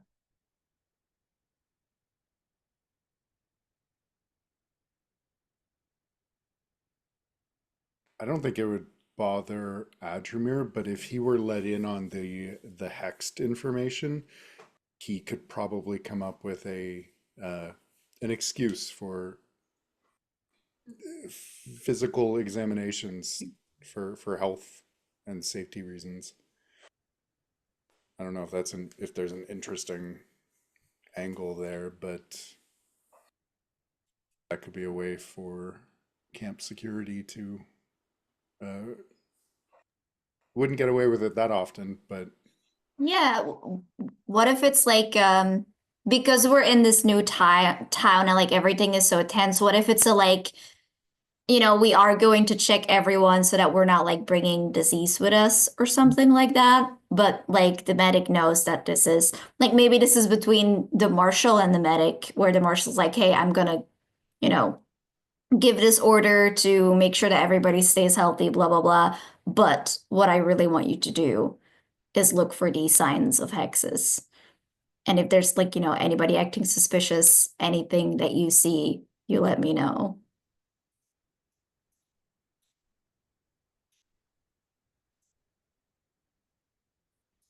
So I'm just writing down some Aldermani names in case I need them. All right. And then I think, yeah, that's actually fun because then the marshal can take that to like the town leader to be like, look how compliant we are. We are taking such good care of your people.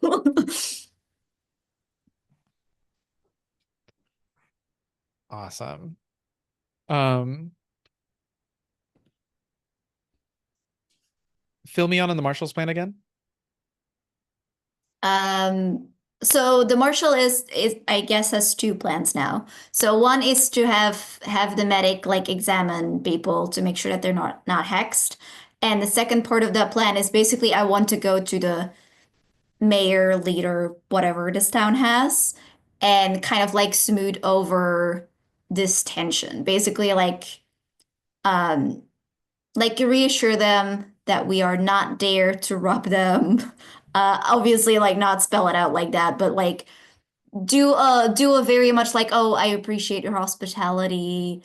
We will not stay for long. We're just passing through. Everybody, is checked. We are not bringing any diseases with us. You don't have to worry. If we have the narrative supplies, maybe give them like a little like a gift. To really like a symbolic gift, like nothing major, but like a symbolic gift, as in like we understand that we are here on your grounds and we are not here to cause trouble. And I think while doing that, I don't know if we have to role play that out, but I think the marshal will kind of try to ingratiate themselves and maybe listen between the lines if there's anything worrying or interesting that comes up information wise to bring back to the commander. Awesome. But I think Yeah, it's mostly a public relations thing, basically. sure. Yeah, no, this is all fantastic stuff. Um, Ben M, DM me an adjective, please. Ben Bonds, DM me a noun, please. Person, place, or thing.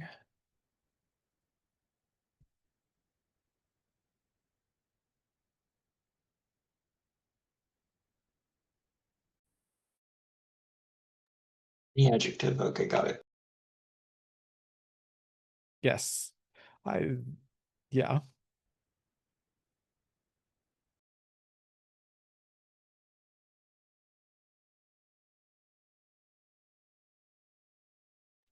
Incredible. I have no regrets. All right. All right. I love you all.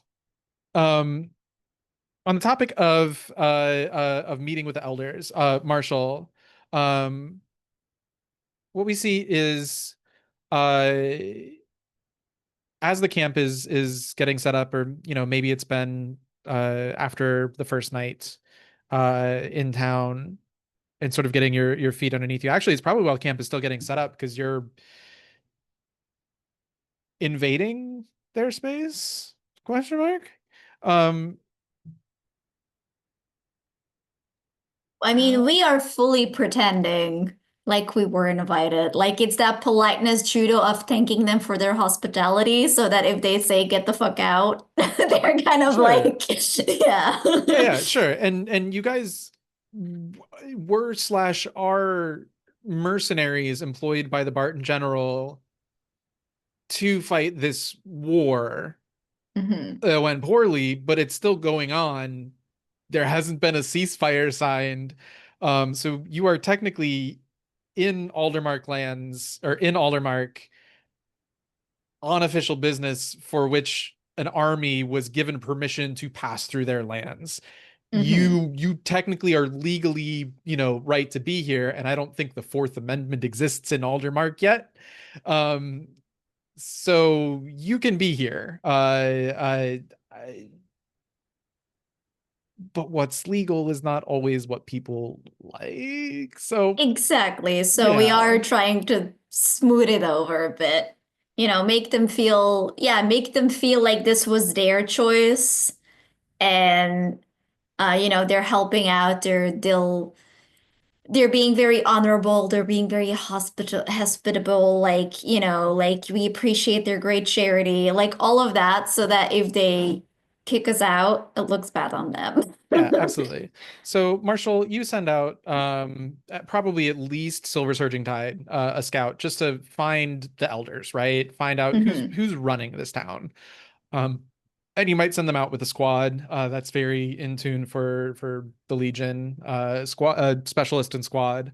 Um, and within a few hours, they come back and say that there's it seems that some of the village elders, it seems Plainsworth uh is Plainsworth, right? Yeah, Jesus Christ. It's never going to stick in my head. Um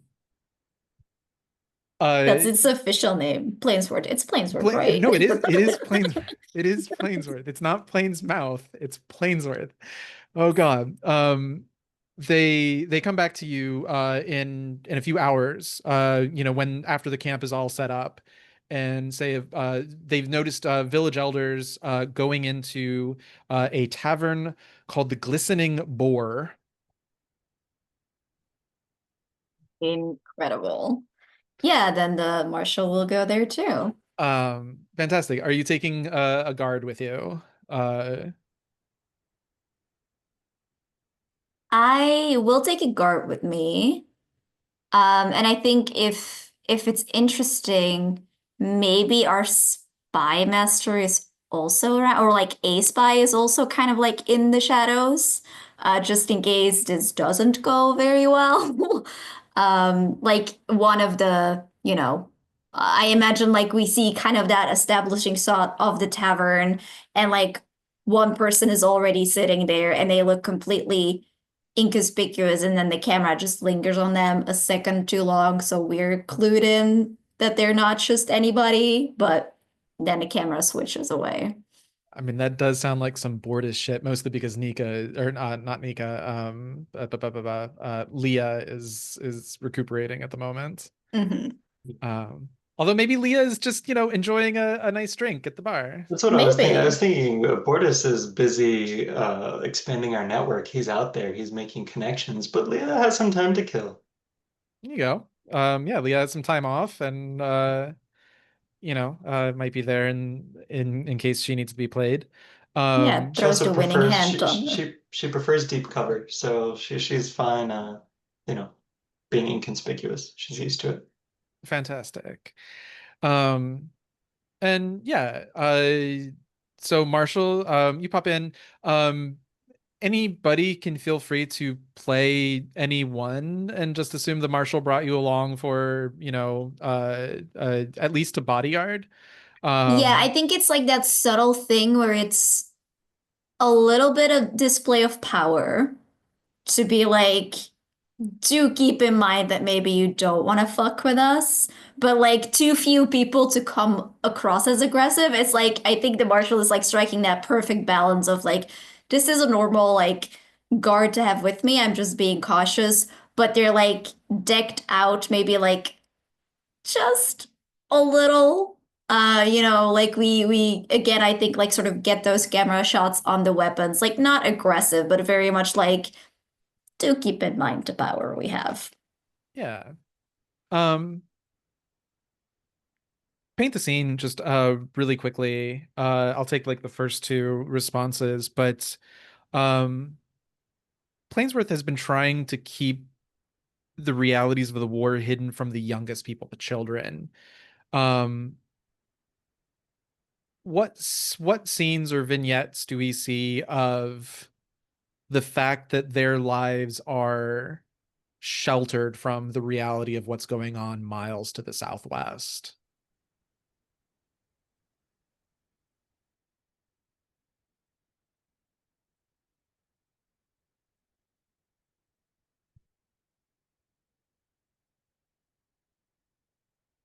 In many towns of this size, especially, there would traditionally be a town crier, someone to spread the news and update people. And the center of the town square, where that kind of activity would normally be placed, uh, someone has set up one of those puppet stalls. And now there are children gathered there, shows several times a day to keep the square occupied, and no one's getting things out like that. And I think that we see colorful paintings. And I think usually we've probably seen this. And I think usually we would see some kind of very childlike but obvious depiction of a war. Or there would be like something that's like clearly like a memorial thing, like a wall full of flowers, but in like a certain kind of color or something that like tips us off like, kind of like crosses would. where you're like, okay, this is clearly like honoring the dead. But I think here we do see those colorful paintings, but like none of those. Like they're all like very much just like fairy tales and like suns and flowers, but like happy field flower and not memorial kind of flower. Like these children, not even in their imaginations, not even when they're playing, they're aware that these stories exist. Awesome. And so we see the marshal and, just a few people from the Legion passing by the paintings, the puppet show. Actually, it's probably late. So you see the stage and the curtain for the puppet show. They don't even take it down in between shows anymore. There in the town square. And I think you see a few like, because it is an open space, I think around the periphery, you even see like one or two of these like red and blue tents, patchwork cloth of refugees from Carlsberg, who've just set up any place they can. And the town is fighting between trying to let these people have their space, but do it in a way that is not open. Um, not visible. And in the morning, they'll try and get these people to move, go find someplace else. Think about the children kind of thing. Um, but you head into the glistening boar, and I think even before you get there, like as you like round the corner, you see one of these like village elders with just like, three maps just like tucked under their arm, passing in. You walk into the glistening boar, and it's a smell of hookah smoke, flavored tobacco. um there's still drinks to be had. They haven't gone into famine conditions yet. The defeat is still very recent, so they still have, all of last year's stock. They're trying to pretend that things are normal. Um, but you clearly see like to one side people trying to drink, trying to not think about the war that's going on, and then to the other side you see this larger table with a few the oldest members of the community, um all salt and pepper beards and graying hair and scars and all the signs of long life in Aldermark. um you see probably about five of them gathered around this table, and the person that you saw walking in takes, a couple of these maps and rolls them out across the top. It very much looks like the commander's command tent in that way. um and they're speaking more in hushed tones. But this is a very rich country, and so I think like you also smell good beer, which might not be something that the Legion has had for a bit, unless someone is cooking up, camp hooch. Um, but yeah, uh, Marshall, I have to know who is making the hooch at camp. Who's on the sly? Got a I sty? mean, my the joke that I was Still. typing is Adramir and it doubles as disinfectant, but that was multi-purpose. That was my first thought. If not Adramir, then Count Farian. If it's not Adramir, it's absolutely Count Farian. Because I did build him according to the criminal stat build. So Incredible. Um, and Grossi is a proud alchemist tradition name, at least in my head it is.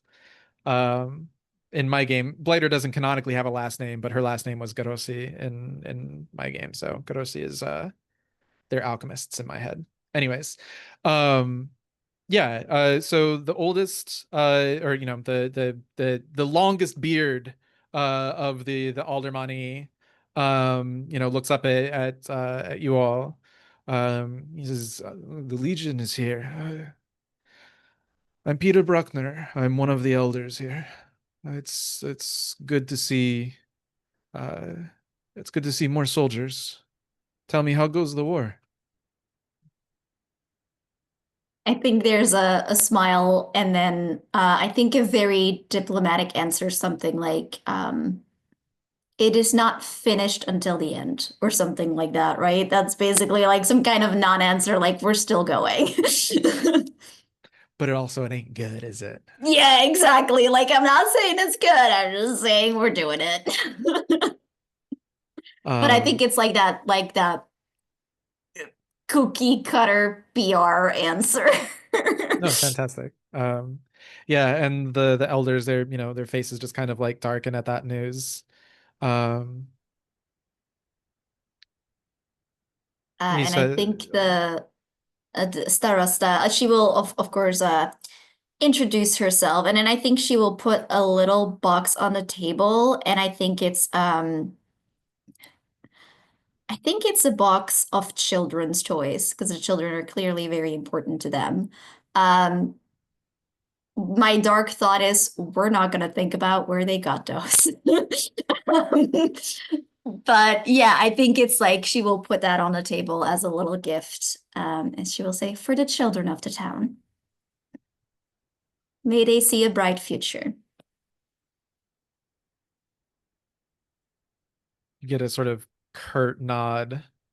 Um, Oh and no, Peter, I will say it is our greatest honor to fight for their future. amazing. You look a wonderful PR person. Um, Peter says, "Can I get you something to drink?" I think there will be like the token, like, oh, you don't have to. And he's like, oh, get her something, like very Sure, polite. sure.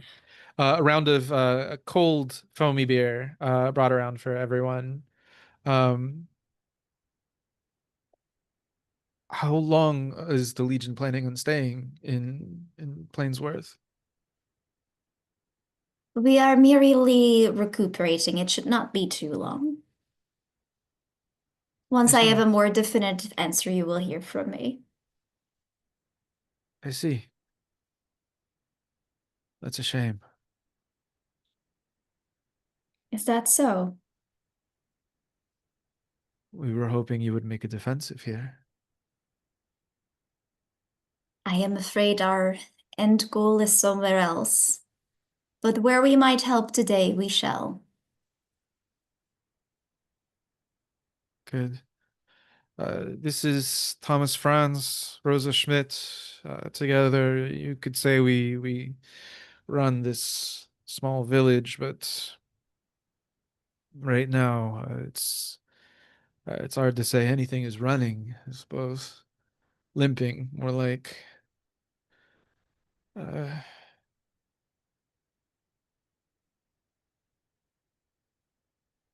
what of the chosen? Have they abandoned the fight? Where's Shreya, Zora?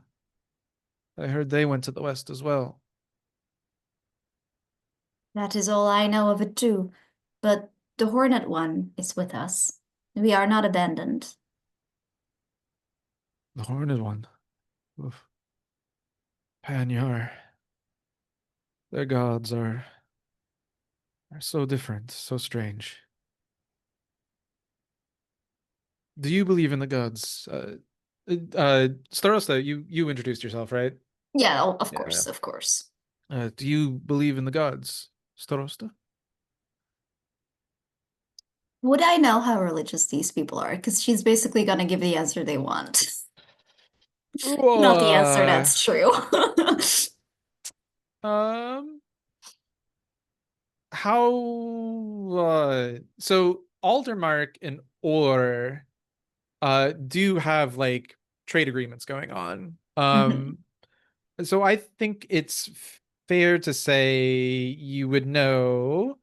In the Aldermani, if you were to ever play them, they do have like uh they do have some presented traits, and two of them are actually tied to their gods.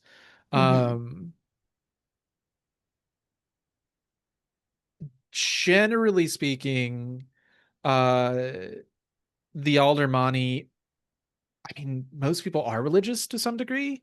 Mhm. They're more Uh, they're usually xenophobic. Somewhat, sorry. The book says somewhat xenophobic. They value their own culture and their twin gods above the others. Um, they are sort of proud because they were never fully brought under the yoke of the empire. They were kind of imperial in name only. Um, but to answer your question on religion, most people here are religious, and that's a little bit easier to buy when people become chosen in this Mhm. world. Um, yeah, they're pretty religious. Yeah, then I think she will say that, with the chosen one on our side, how could I not believe in what my own eyes have seen? Let me see.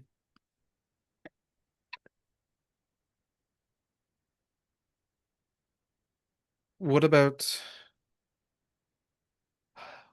have you seen the Chosen of the Smith? Quick little lore tidbit: the Chosen of the Hunter, Gerholtz, was broken. One of the first chosen to actually be to become broken by the Cinder King. No one knows what happened to the Chosen of the Smith. They are MIA currently. Mhm. Then I think she will say, such an honor I have not yet had. Mm, I see. Meanwhile, Kirish, you were talking about looking for a library, right? I mean, you kind of expressed it. Uh, if you want to follow that thread, we can. Yeah, I think it was actually suggested Oh, sorry, it was by suggested by Jazzy. yeah, but I like I it. Okay. Yeah, I think it's Um, appropriate. I mean, it's the first time we're in civilization in a little while, and I think that's um appealing. it also, depending on the route that you take, it might be the last civilization you see for the rest of the year, if not your pathetic little life. Um, yeah, let's. Here's the thing. I don't know, like dark fantasy. This is pre-printing press. Well, it's probably not pre-printing press. The Aurites probably have a printing press. But But did like, all their money. yeah, um, yeah. I'm cool since I don't know. I'm fine leaving it to a fortune roll. Let's do a fortune roll based on Kirish's research. So just Yeah. give me a fortune roll with Two? yeah, sounds great. Great. Yeah, I mean, what I'm thinking is not a library, if not a printing press, religious texts are the first to Ooh, I like that. Yeah, yeah. like I should have a ask like home. how is Kirish like looking for a library? Is he sneaking out camp at night? No, he's not that brave. Um, I think while people are getting settled in, um, or first thing in the morning, he'll I think let Zaya know that he's taking a little jaunt. Um, I guess how late do you think? Is it like way after? It can be whatever time you kind Yeah, of need. We can I'm live thinking in dusk, twilight. It's not dark yet, but sure. there's enough light to navigate by. Yeah, Fantastic. You got a six. I didn't actually look at the result yet. Okay, cool. I'll tell you now, you got a six. Oh boy. Uh, they have a library. That's the easy answer. I should give you like some kind of boon for that, but I don't know what exactly that's going to be. It might be either like a bonus on a flashback roll where you invoke the existence of the library or something that you've seen in it. Um, Yeah, I mean, we can push the angle of what kind of library would they have and why a little farther in that I would be shocked if they had, a large collection of texts in this small town. But like you said, all their money care a lot about their twin gods. Um, And if there's not a widespread use of a printing press, the first manuscripts to exist are the hand-copied religious text. Something of that vein, probably. I actually wonder because like there is a like I said, there's a trade agreement between the Aldermani and the Orites. I wonder if they almost have a like a book fair kind of thing going on. Like maybe not a library in the way that we know of them, but literally like three oxen drawn carts from Or that have Mhm. just like books in them. Yeah. And yeah, I can actually imagine that like I don't want to fall into that stereotype of like everybody in medieval times was just ignorant and didn't know how to read. Um, so I kind of want to slightly honor that, but I want to fight against it as well. And so I'm going to say that like there's an Orite reading teacher here who during the days in the past like 2 or 3 years has been teaching the Aldermani how to read. Um, Yeah. and It's not just a library, it's a literacy program, but they got to be careful with those kids because if they can read, then they can learn. And if they can learn, they can find out some things they shouldn't find out. oh yeah, but yeah. So I think we have an orate like a just call it a teacher. You know the most stereotypical teacher you can. Although she's orate, so she has a regal presence about her. Um, she's dressed more finely. I think the first thing that gives it away that she's not Aldermani is that she's dressed more finely than the more sort of like hunter Germanic Oktoberfest, dare I say, if we're indulging in stereotype, um Lederhosen. of the Aldermani locals. um but yeah, you see her there, and uh what does she say? I don't know. I think it's on you to like go up and say something to her, but Yeah, she's I'm working with the thrilled. books. I think I think I'm gonna go up and just start like, wow, I haven't seen this many books in it's been so long. It's been a pretty tough time, but I was wondering if you might have any texts with you about I mean it's obviously a sensitive subject, but the broken. Broken. Well, uh, I'd see. You're from the Legion, aren't you? Yes, that's right. Yes.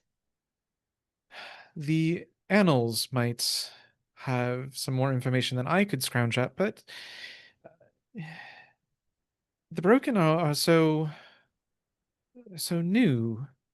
There's not a whole lot that we understand about them, but I can find you perhaps the next best thing.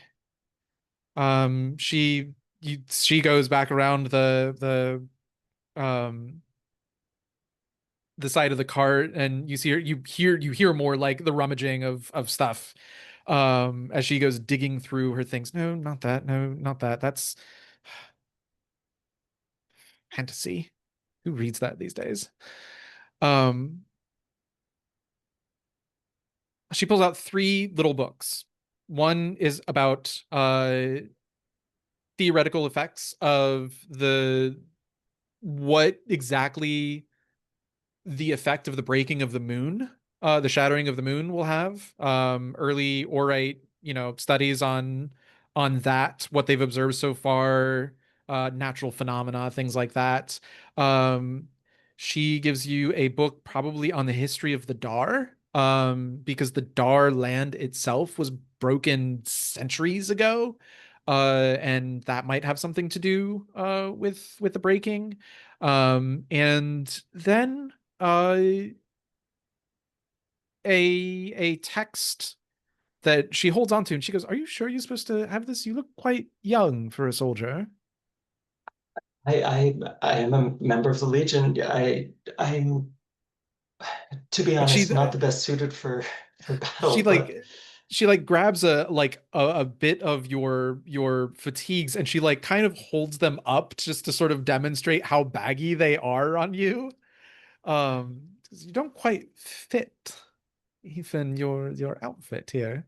I- I'll grow into it, I think. I'm sure you will. Uh, this is uh a text on it's a biography of the brother who would become the chosen of Gerholtz, the hunter. The last chapter deals with what came after. It's a lot of supposition and theorizing, but there are some observations in there that may be of use to you. I I'm curious about the theories as much as anything else. I appreciate that. Um, I assume you're just paying for these out of your meager Legion Yeah, salary. whatever I've got, I'm gonna spend it on books. Sure. We can just say you have that money on especially on a six. Might be all the money I have. In fact, she might even just say like, she might even like take a pointed look out in the direction of the west and just say, here, at least I know they'll be used. Thank you. Mark and Benba, I want to give you guys some spotlight time as well. With the stuff that we've done so far, do you have any ideas of like scenes that you'd like to see or characters you'd like to play or parts of the town you'd like to explore? Uh, there's uh either soldiers or town watch you can talk to. There's the Horned One, the Dar, um, other officers. I don't have any really strong hits. Hmm. No.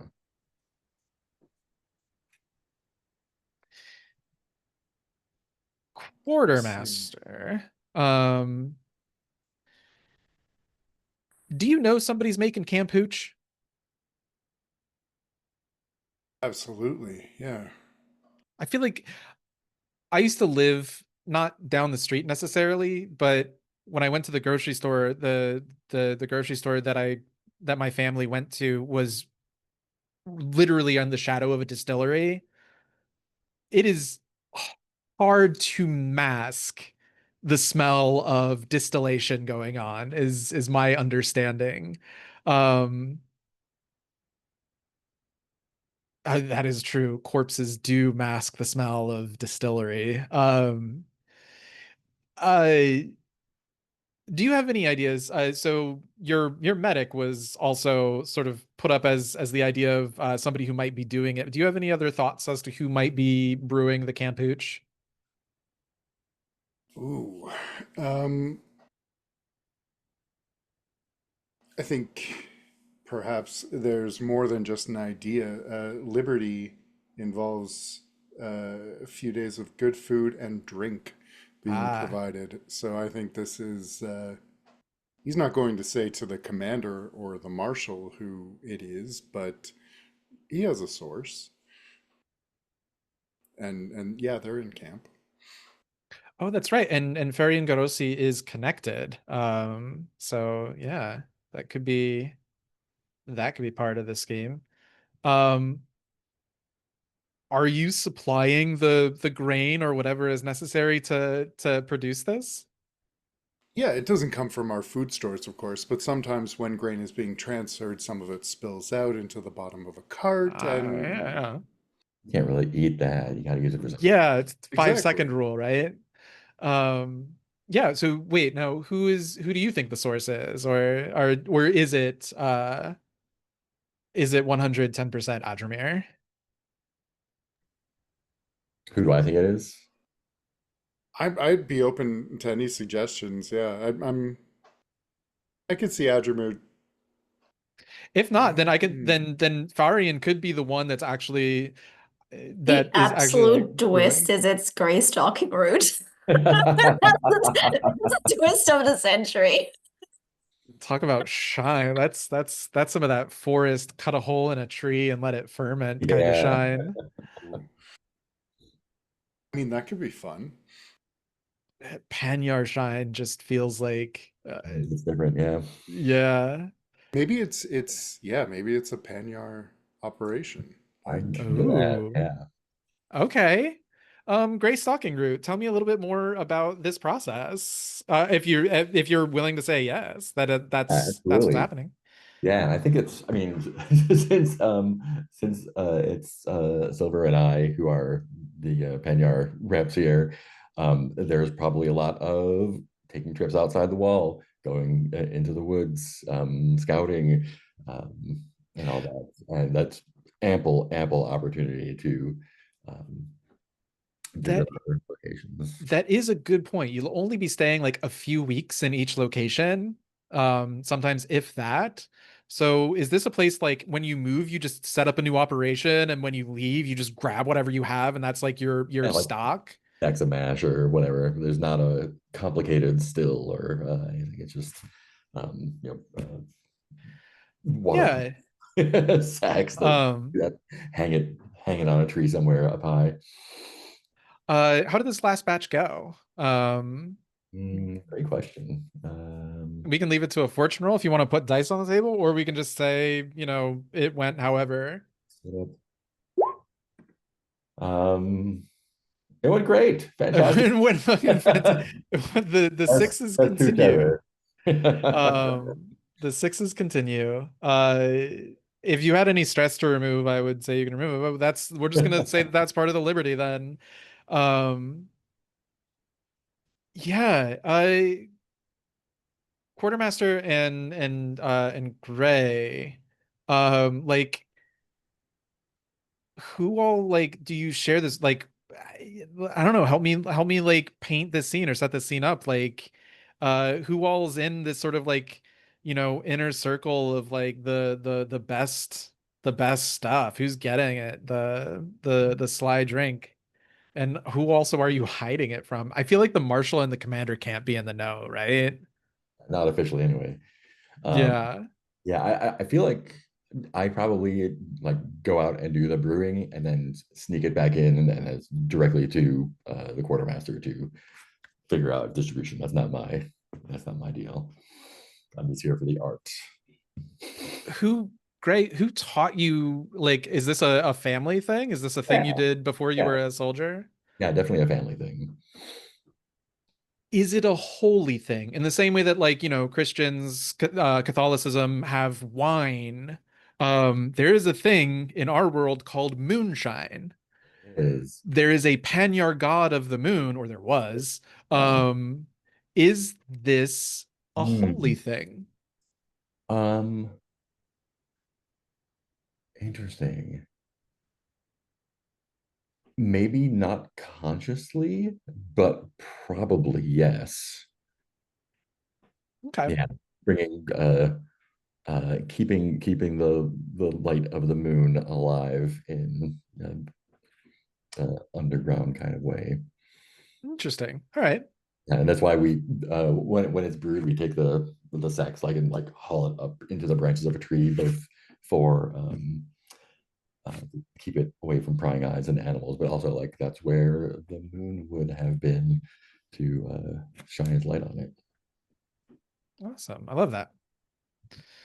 um Yeah, I think we just see like the quartermaster and Gray in the tent, uh in midst of a liberty action, so everybody outside is singing songs and drinking like either like a watered down version, or the camp standard issue ration of alcohol, but you guys have the best stuff for yourselves, it sounds like. And again, feel free to correct me on any of that if that feels out of character for you all. Um, I think Wahib is he's an older man. I don't think he'll be keeping the best stuff for himself. He'll use that as little grandfatherly rewards when someone does something that he approves of. They'll find their hooch a little more palatable than it was last time, maybe. Not quite rock gutty. Uh, Yeah. Fantastic. Um, I think we see the two of you sitting together. Is anybody else in this? Is it just the pair of you? Or is there anybody else? Actually, Farian, if somebody wants to play Farian, Farian is probably there as well. Um,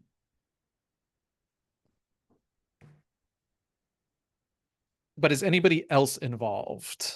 That you would consider like quote in the inner ring, in the inner circle here. I kind of just like the three of you, but if anybody else wants to join in. Yeah, not on the production side at least. Yeah. I have a quick frame question, which is, did we establish whether he and the Komatissa are related, or they just happen to both have a very common I orate? think it was a coincidence, right? We I should set don't that think, now. yeah, I don't think we've said because until this very moment, even though I've been staring at this name the whole time, did not realize. Listen, there's a lot of names. There's only so many names in the generator, clearly. So again, Yeah, I we do think it's funnier if it's coincidence because it kind of feeds to me into this whole alright thing where they have this whole thing going that nobody understands. So I feel like, like the Zemyati people keep assuming that they must be related because they have like the same, like, Smith, you're how related, does right? that Yeah. make any sense? And they keep like explaining, like, no, it's because, we have these titles and we do like this and this and this. And they just like, no. the Gorosi is the orate like Smith or Black, or it's just like there's so many Gorosis. I, Maybe they all yeah. go back at some point, but it's Also, I feel like the implication, at least that I had with like when you ask about his backstory, like Farian will tell you like wildly contradicting stories. I think the implication for me was that this is not his real name. Mm. He is making it up because maybe he's running from uh, something. So maybe he did hear like somebody asked his name, and that was like the one name that he had already heard. Right? So he's like, interesting. I am Farian Garossi. Yeah, sure, Garossi, that works. That totally works.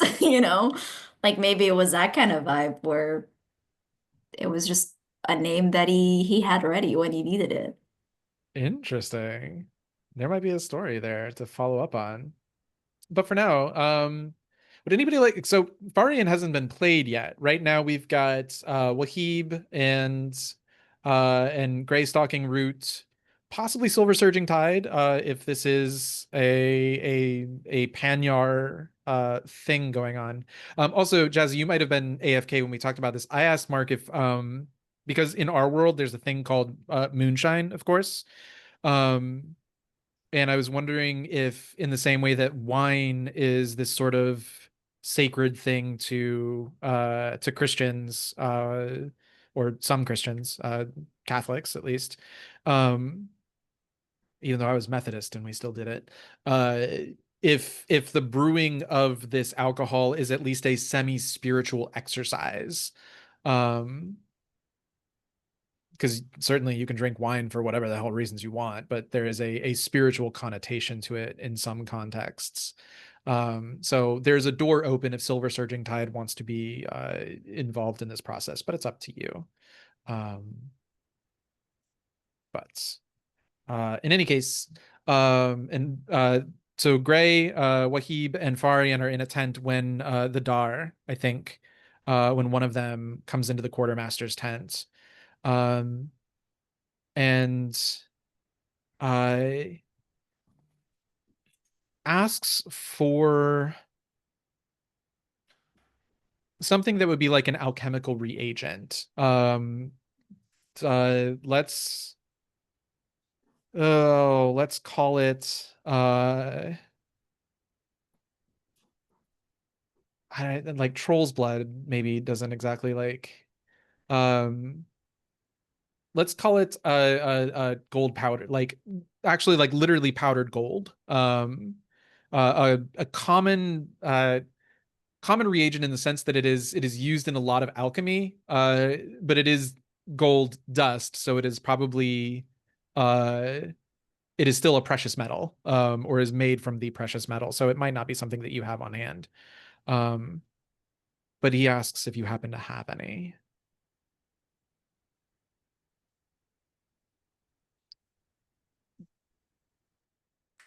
How have the Dar been at camp? I guess. Is this a Quiet, reserved, tend to keep to themselves. It's not the first time they've asked you for something. Usually, the most common thing they ask for is bandages. They ask for bandages like people in a flood asks for toilet paper. Sorry, that's a topical reference from where I'm from. There was a hoarding of toilet paper after a major hurricane. It was a whole thing. Um, don't ask me why. But they ask for bandages a lot, is the point. They ask for bandages an inordinate amount, but it's not like every day he's like, hey, can you give me some bandages? Hey, can you give me the hookup? But they ask for bandages enough that you've noticed. okay? This might be the first time they've asked for. Actually, I'm going to say this is the first time. The reason that we're spotlighting this scene is because this is the first time he's asked for. Um, which one is it? I think this is Spike's. She's like an inch shorter than the rest of the Dar. And you get the sense her voice is a little higher pitched. It seems to be going through the mask, so it's hard to tell, but you get the sense she's femme identifying at least. Um, yeah.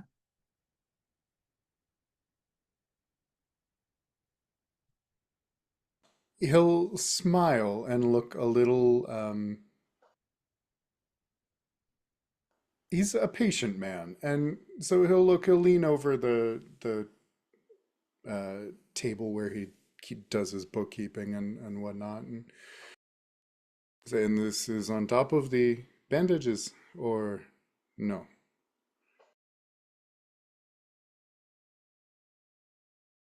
Not this time. We realize we've been asking you a lot for these items. In your camp, your legion has been gracious enough to put us up for as long as you have and deal with us. We're nothing if not thankful. No, we do not need bandages at this moment. Just the gold dust. If you have it. Perhaps you will indulge in old man's curiosity then. Her head kind of cocks a little sideways. Gold dust is not so easy to come by.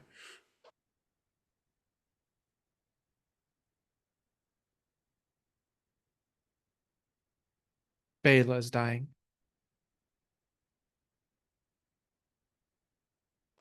And you'll forgive me for not remembering all of these names. There are quite a few in our camp. She's our leader, our squadron commander, you could say. Also the oldest. After about 2 or 3 years outside of our country, our bodies begin to disintegrate. Sorry, let me walk that back. Our bodies begin to disintegrate once we leave our country after about 2 or 3 years without alchemical treatments. We die. And Bela has been away for some time. 4.5 years.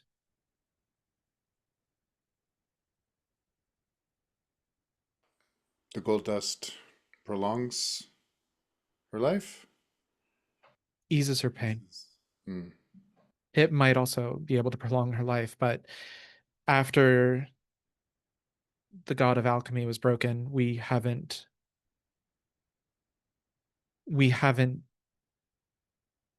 we've tried different processes, but none of us are true alchemists. That's an orate specialization. The reason that we were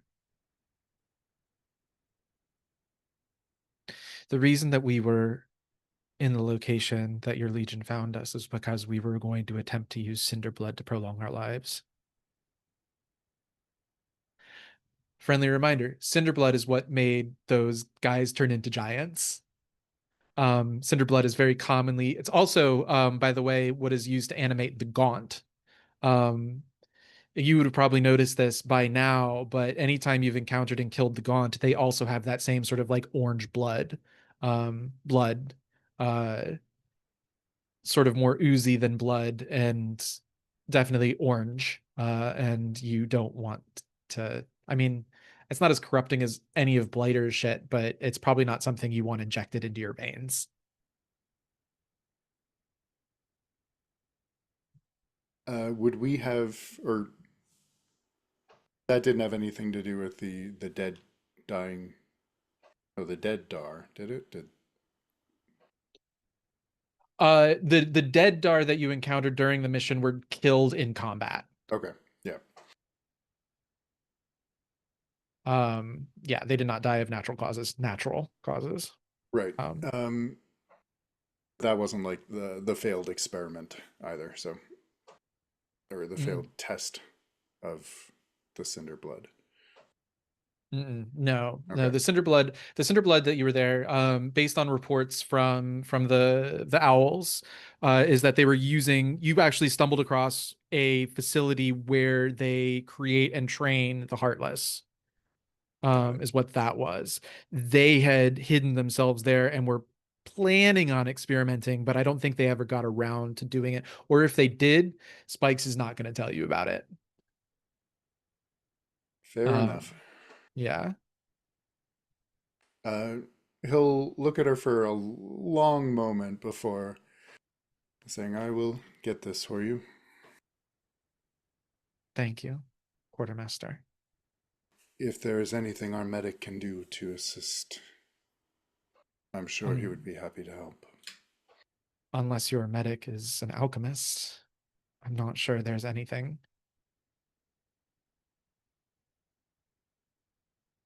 He'll go get a small vial of gold dust, and as he slides it over, though, he'll put his hand over it and say, it is desperate times for all of us, and I'm sure the Legion would appreciate anything you might share. Yeah, sorry. I'm gonna reverse a little bit and not she's not gonna deny your medic. What she's gonna say is we don't want to strain your medic's capacity. Yeah. But then when you pass over the gold dust, she'll take it and nod and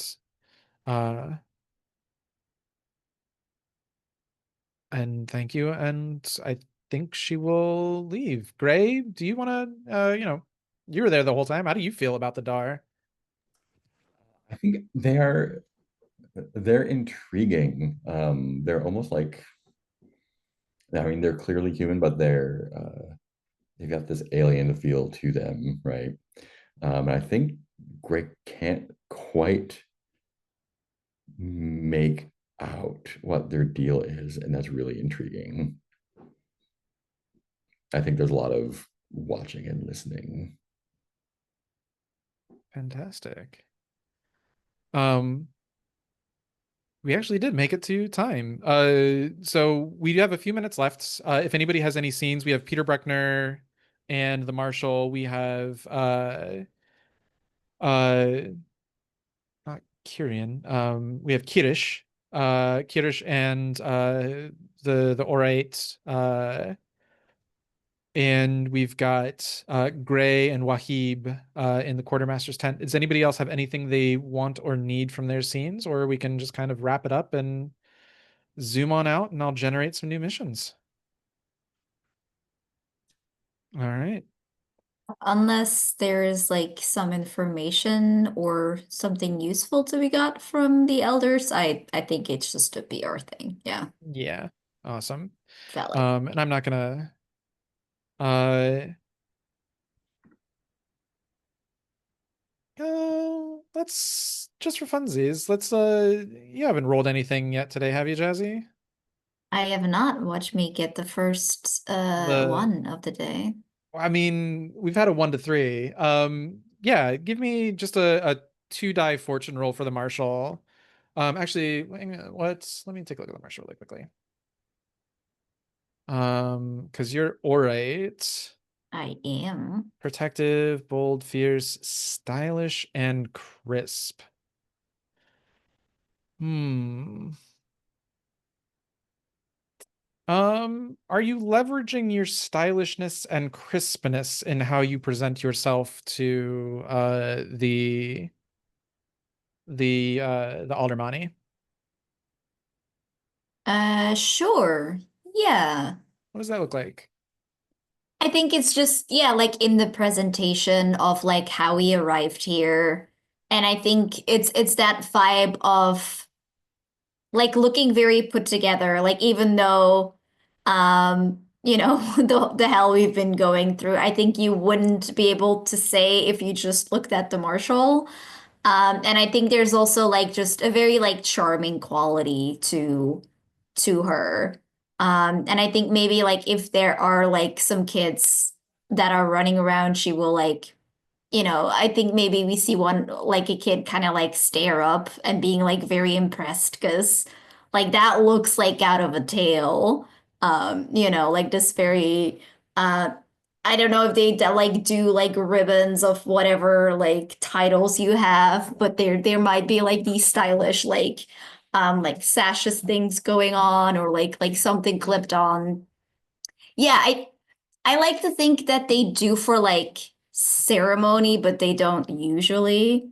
Like I feel like it is like sort of a ceremonial jacket almost like for like I think that she has specifically outfits or like has like one or two clothing items for going to speak with people because you don't want to go in like your combat fatigues if you're going to talk to like an orite who feels themselves like a prince or something, Yeah. right? Or like a person that's like very, very much like feels themselves very important.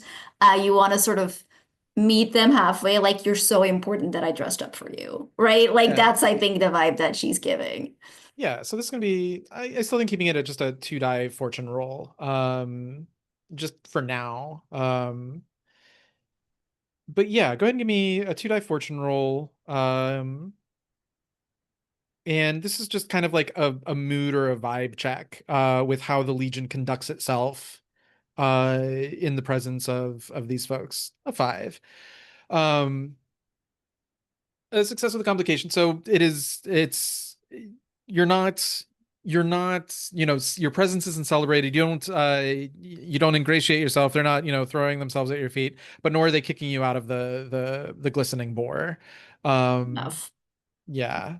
I might expound a little on what that means, or we'll flavor it in future scenes. But for now, let's go ahead and draw a curtain on today's session on Plainsworth.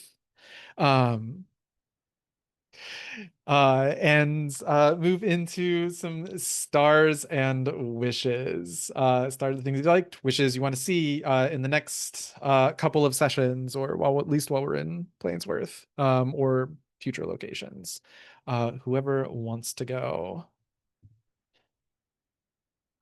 Actually, I'll start and just say stars for all of you guys for just going through that process of free play and sort of like idly dreaming. Um, Forge in the Dark is always a little weird with their downtime phases because it is really so open that it's hard to figure out the boundaries of what exactly that is. But just like, yeah, going from dreaming awake to finding some scenes. And I think we did actually get to learn some stuff about some of these characters today, which was the explicit goal. It might not have been necessarily the things we thought we were going to learn, or the things we wanted to learn, but I know more about the Legion today and the people in it, and we're starting to get a couple of these, these threads that bind people together in ways that I really like.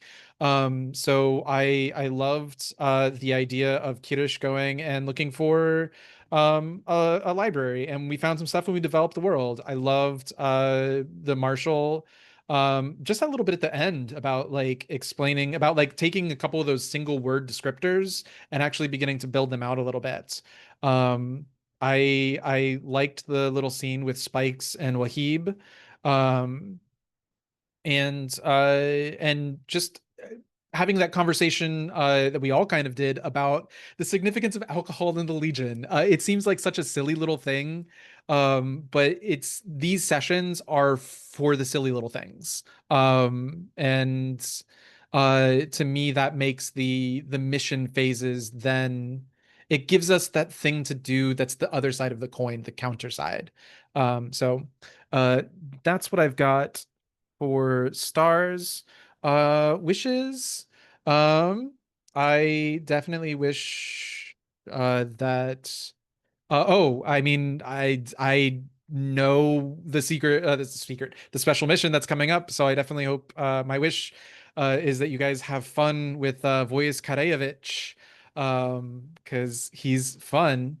And I can't wait to see what all comes out of this because he's a little different every game. But very exciting. And I hope the mission generator gives me some fun stuff. Other than that, I think that's what I got.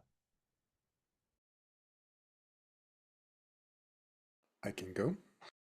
Uh, I really enjoyed just the little glimpses of the characters that we got here. Kirish getting Ben, when you mentioned Kirish excitedly nattering about the last mission instead of it being like a conversation exactly. The way, Mark, that you just like leaned, yeah, sure, the Panyar behind this moonshine operation. The leaning in there was great, and I think it really developed the that group of people and their culture, and just in such a short little tidbit. uh, Kevin, near the beginning, the very manly tears line, I think it painted such a good picture of the way these people cope with this, and the emotion that they would obviously be feeling after such a loss, but also framing it in such a classically uh, masculine fantasy, Boromir getting kissed on the forehead as he's dead kind of way. It was very poignant. The line "politeness judo jazzy" will live in my head forever now. But also just that whole scene, and the way that you had this our new PR manager handle the situation here was great. Uh, yes, it was fun. A lot of good little things that I think added a lot. Yeah, getting to know these characters, getting to see them in different contexts, not just the tension of the mission, and looking forward to more of that. Also, I like the Dar. I love the Dar. I want to know more about the Dar. I want a glowing tattoo.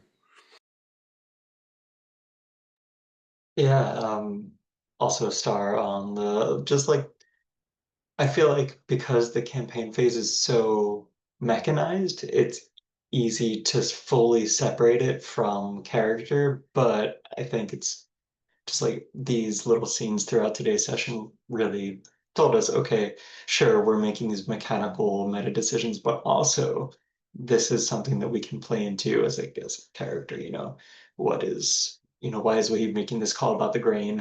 Why is all that kind of thing. And I think that's a start for what everyone brought to um, these scenes today. Um, and yeah, I think the other star was it was kind of stressful but exciting to advance and keep moving forward to a different place, see what it's like.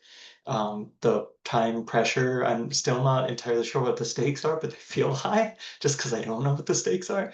And so I think that's kind of fun. And then I guess wish-wise, yeah, excited about this meeting or this mission, this next mission.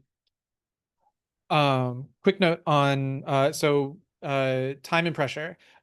Pressure is a dice pool that builds up that you then roll when you move from a location to represent the passing of time. Time, so there are two things. The big one is that if you do not make it to Sky Dagger before that final clock fills, and there are 3 10 clocks, if you do not make it to Sky Dagger Keep before that last clock fills, game ends. You're overtaken by the undead. So the stakes are very high in that sense. We're almost on 1 clock already. Okay, got Correct. it. Yeah, you're about 1/3 of the way done. Now that said, the game, I think, We start. it front loads a lot of time.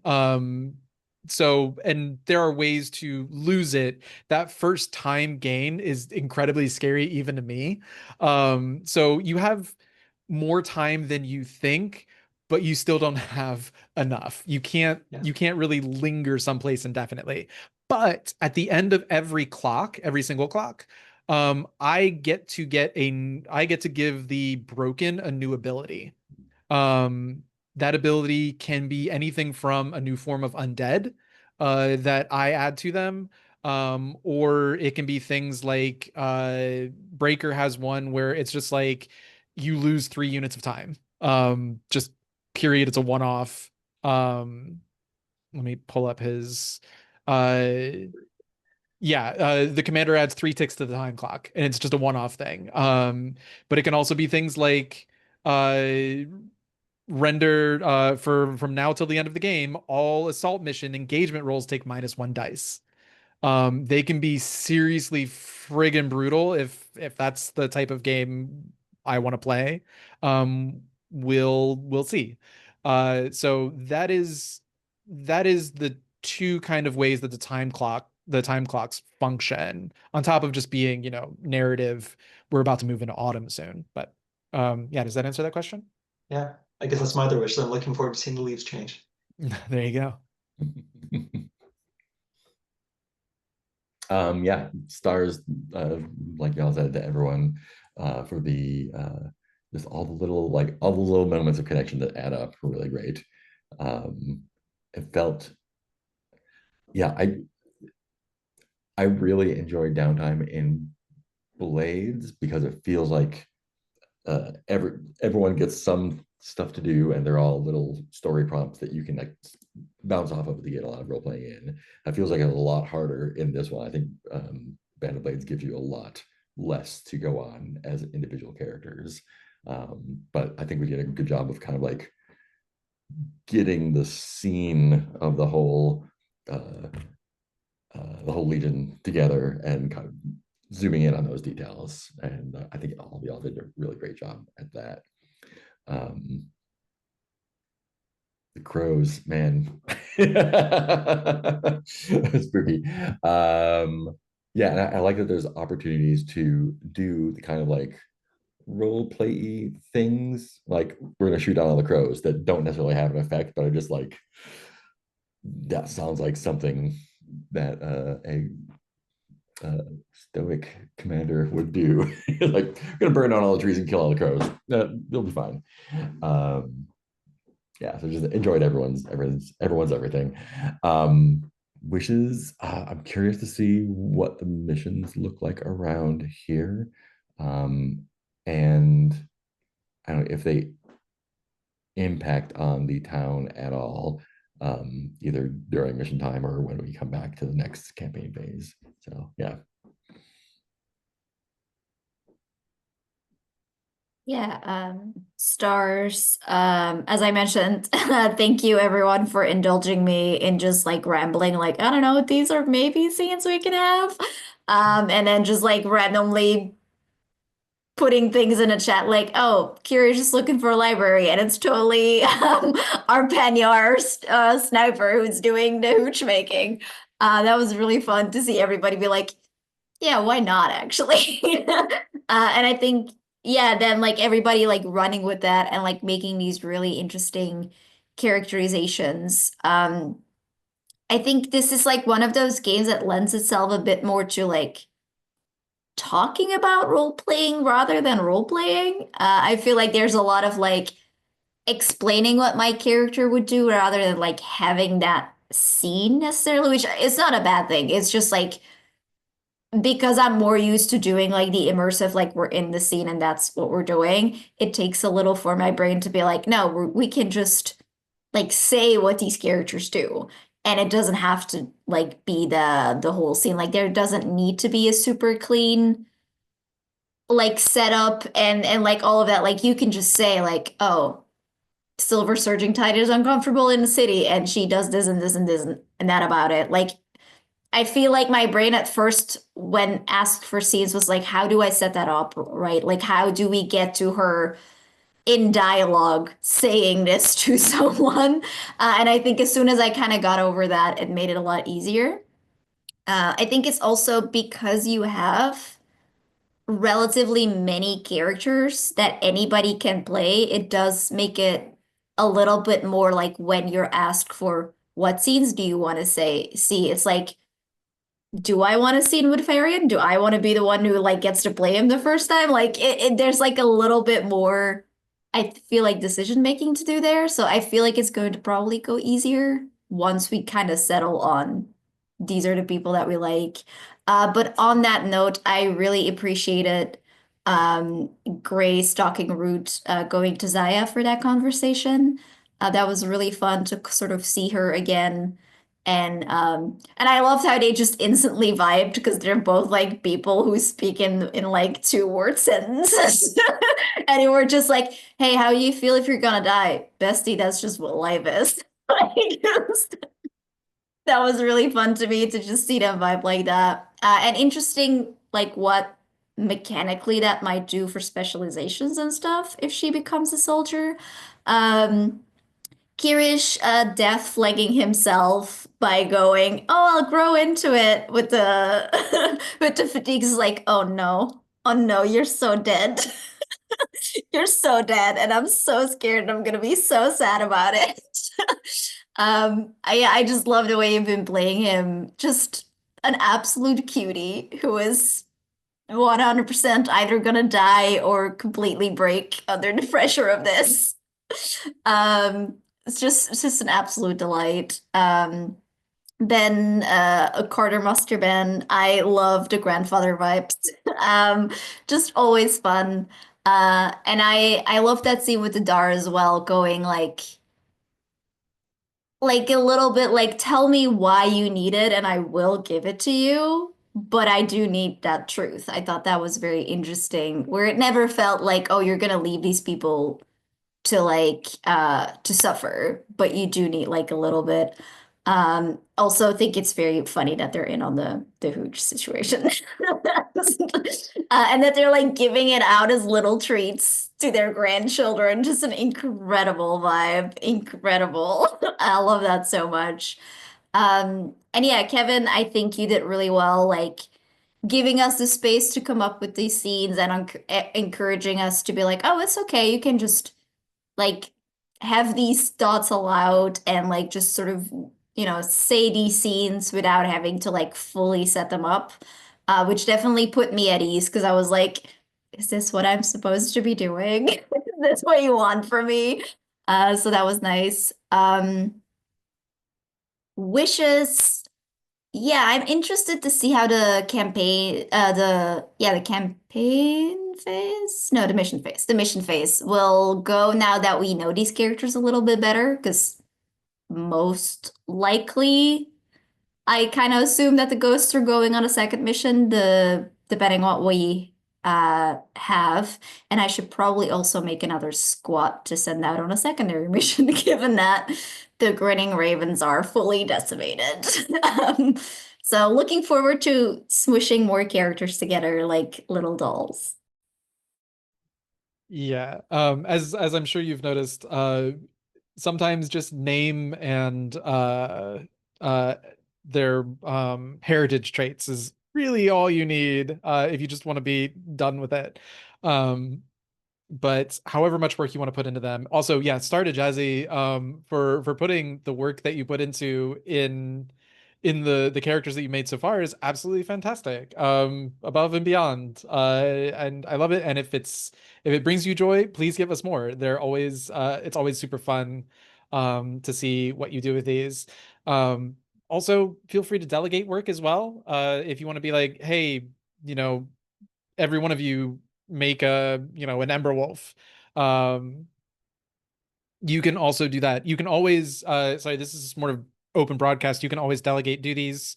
I don't really care so long as stuff gets done. I think that's easiest to see with the Marshal, but there's other things uh there.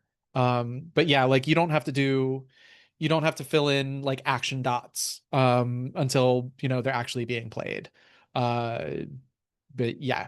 Yeah, if people are interested in deciding for themselves, I might make a few of them and like give them that little flavor text and then have y'all be like, you give them the action dots. Also because that might be more fun to play if you got like a little bit of say in what kind of character you're playing and what that character is able to do. Especially because in mission phases the mechanics do matter, and I'm not necessarily great at figuring out builds or things that work together. I just want to say these people have crushes on each other.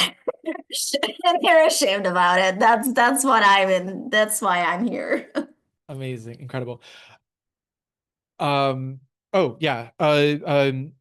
Yeah, the thing with the downtime in Band of Blades, and I think in Forge in the Dark games in general, but I definitely know for Band of Blades, it definitely feels like it is like what you want to make of it.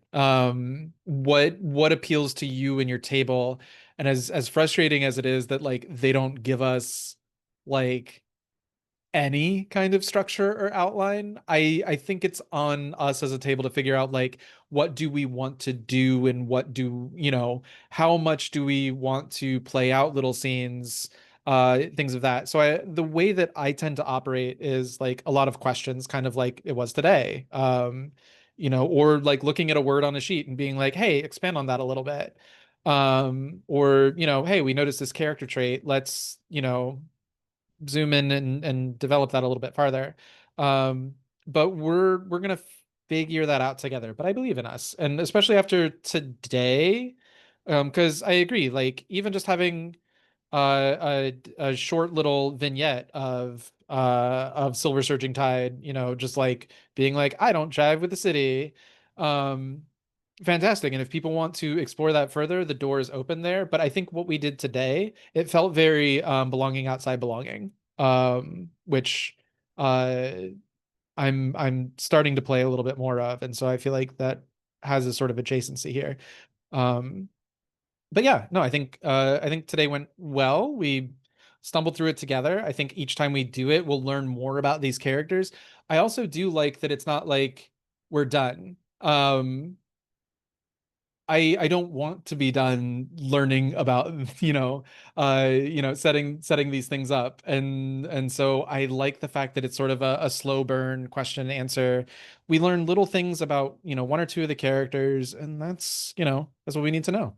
But yeah, thank you all for walking through me on that process as I kind of figure out what to do on my end as a GM, and what works for this table. So fantastic work today, you all at work. Fantastic play, you all today. And I don't really have a stinger scene, so I think we're just gonna fold it in here. And I will see you all. I'll try and generate missions by end of night tonight, and I'll talk to the commander about what you all want to do. And I will see you all for a mission phase next week. All right. So. Bye. Bye. Thank you.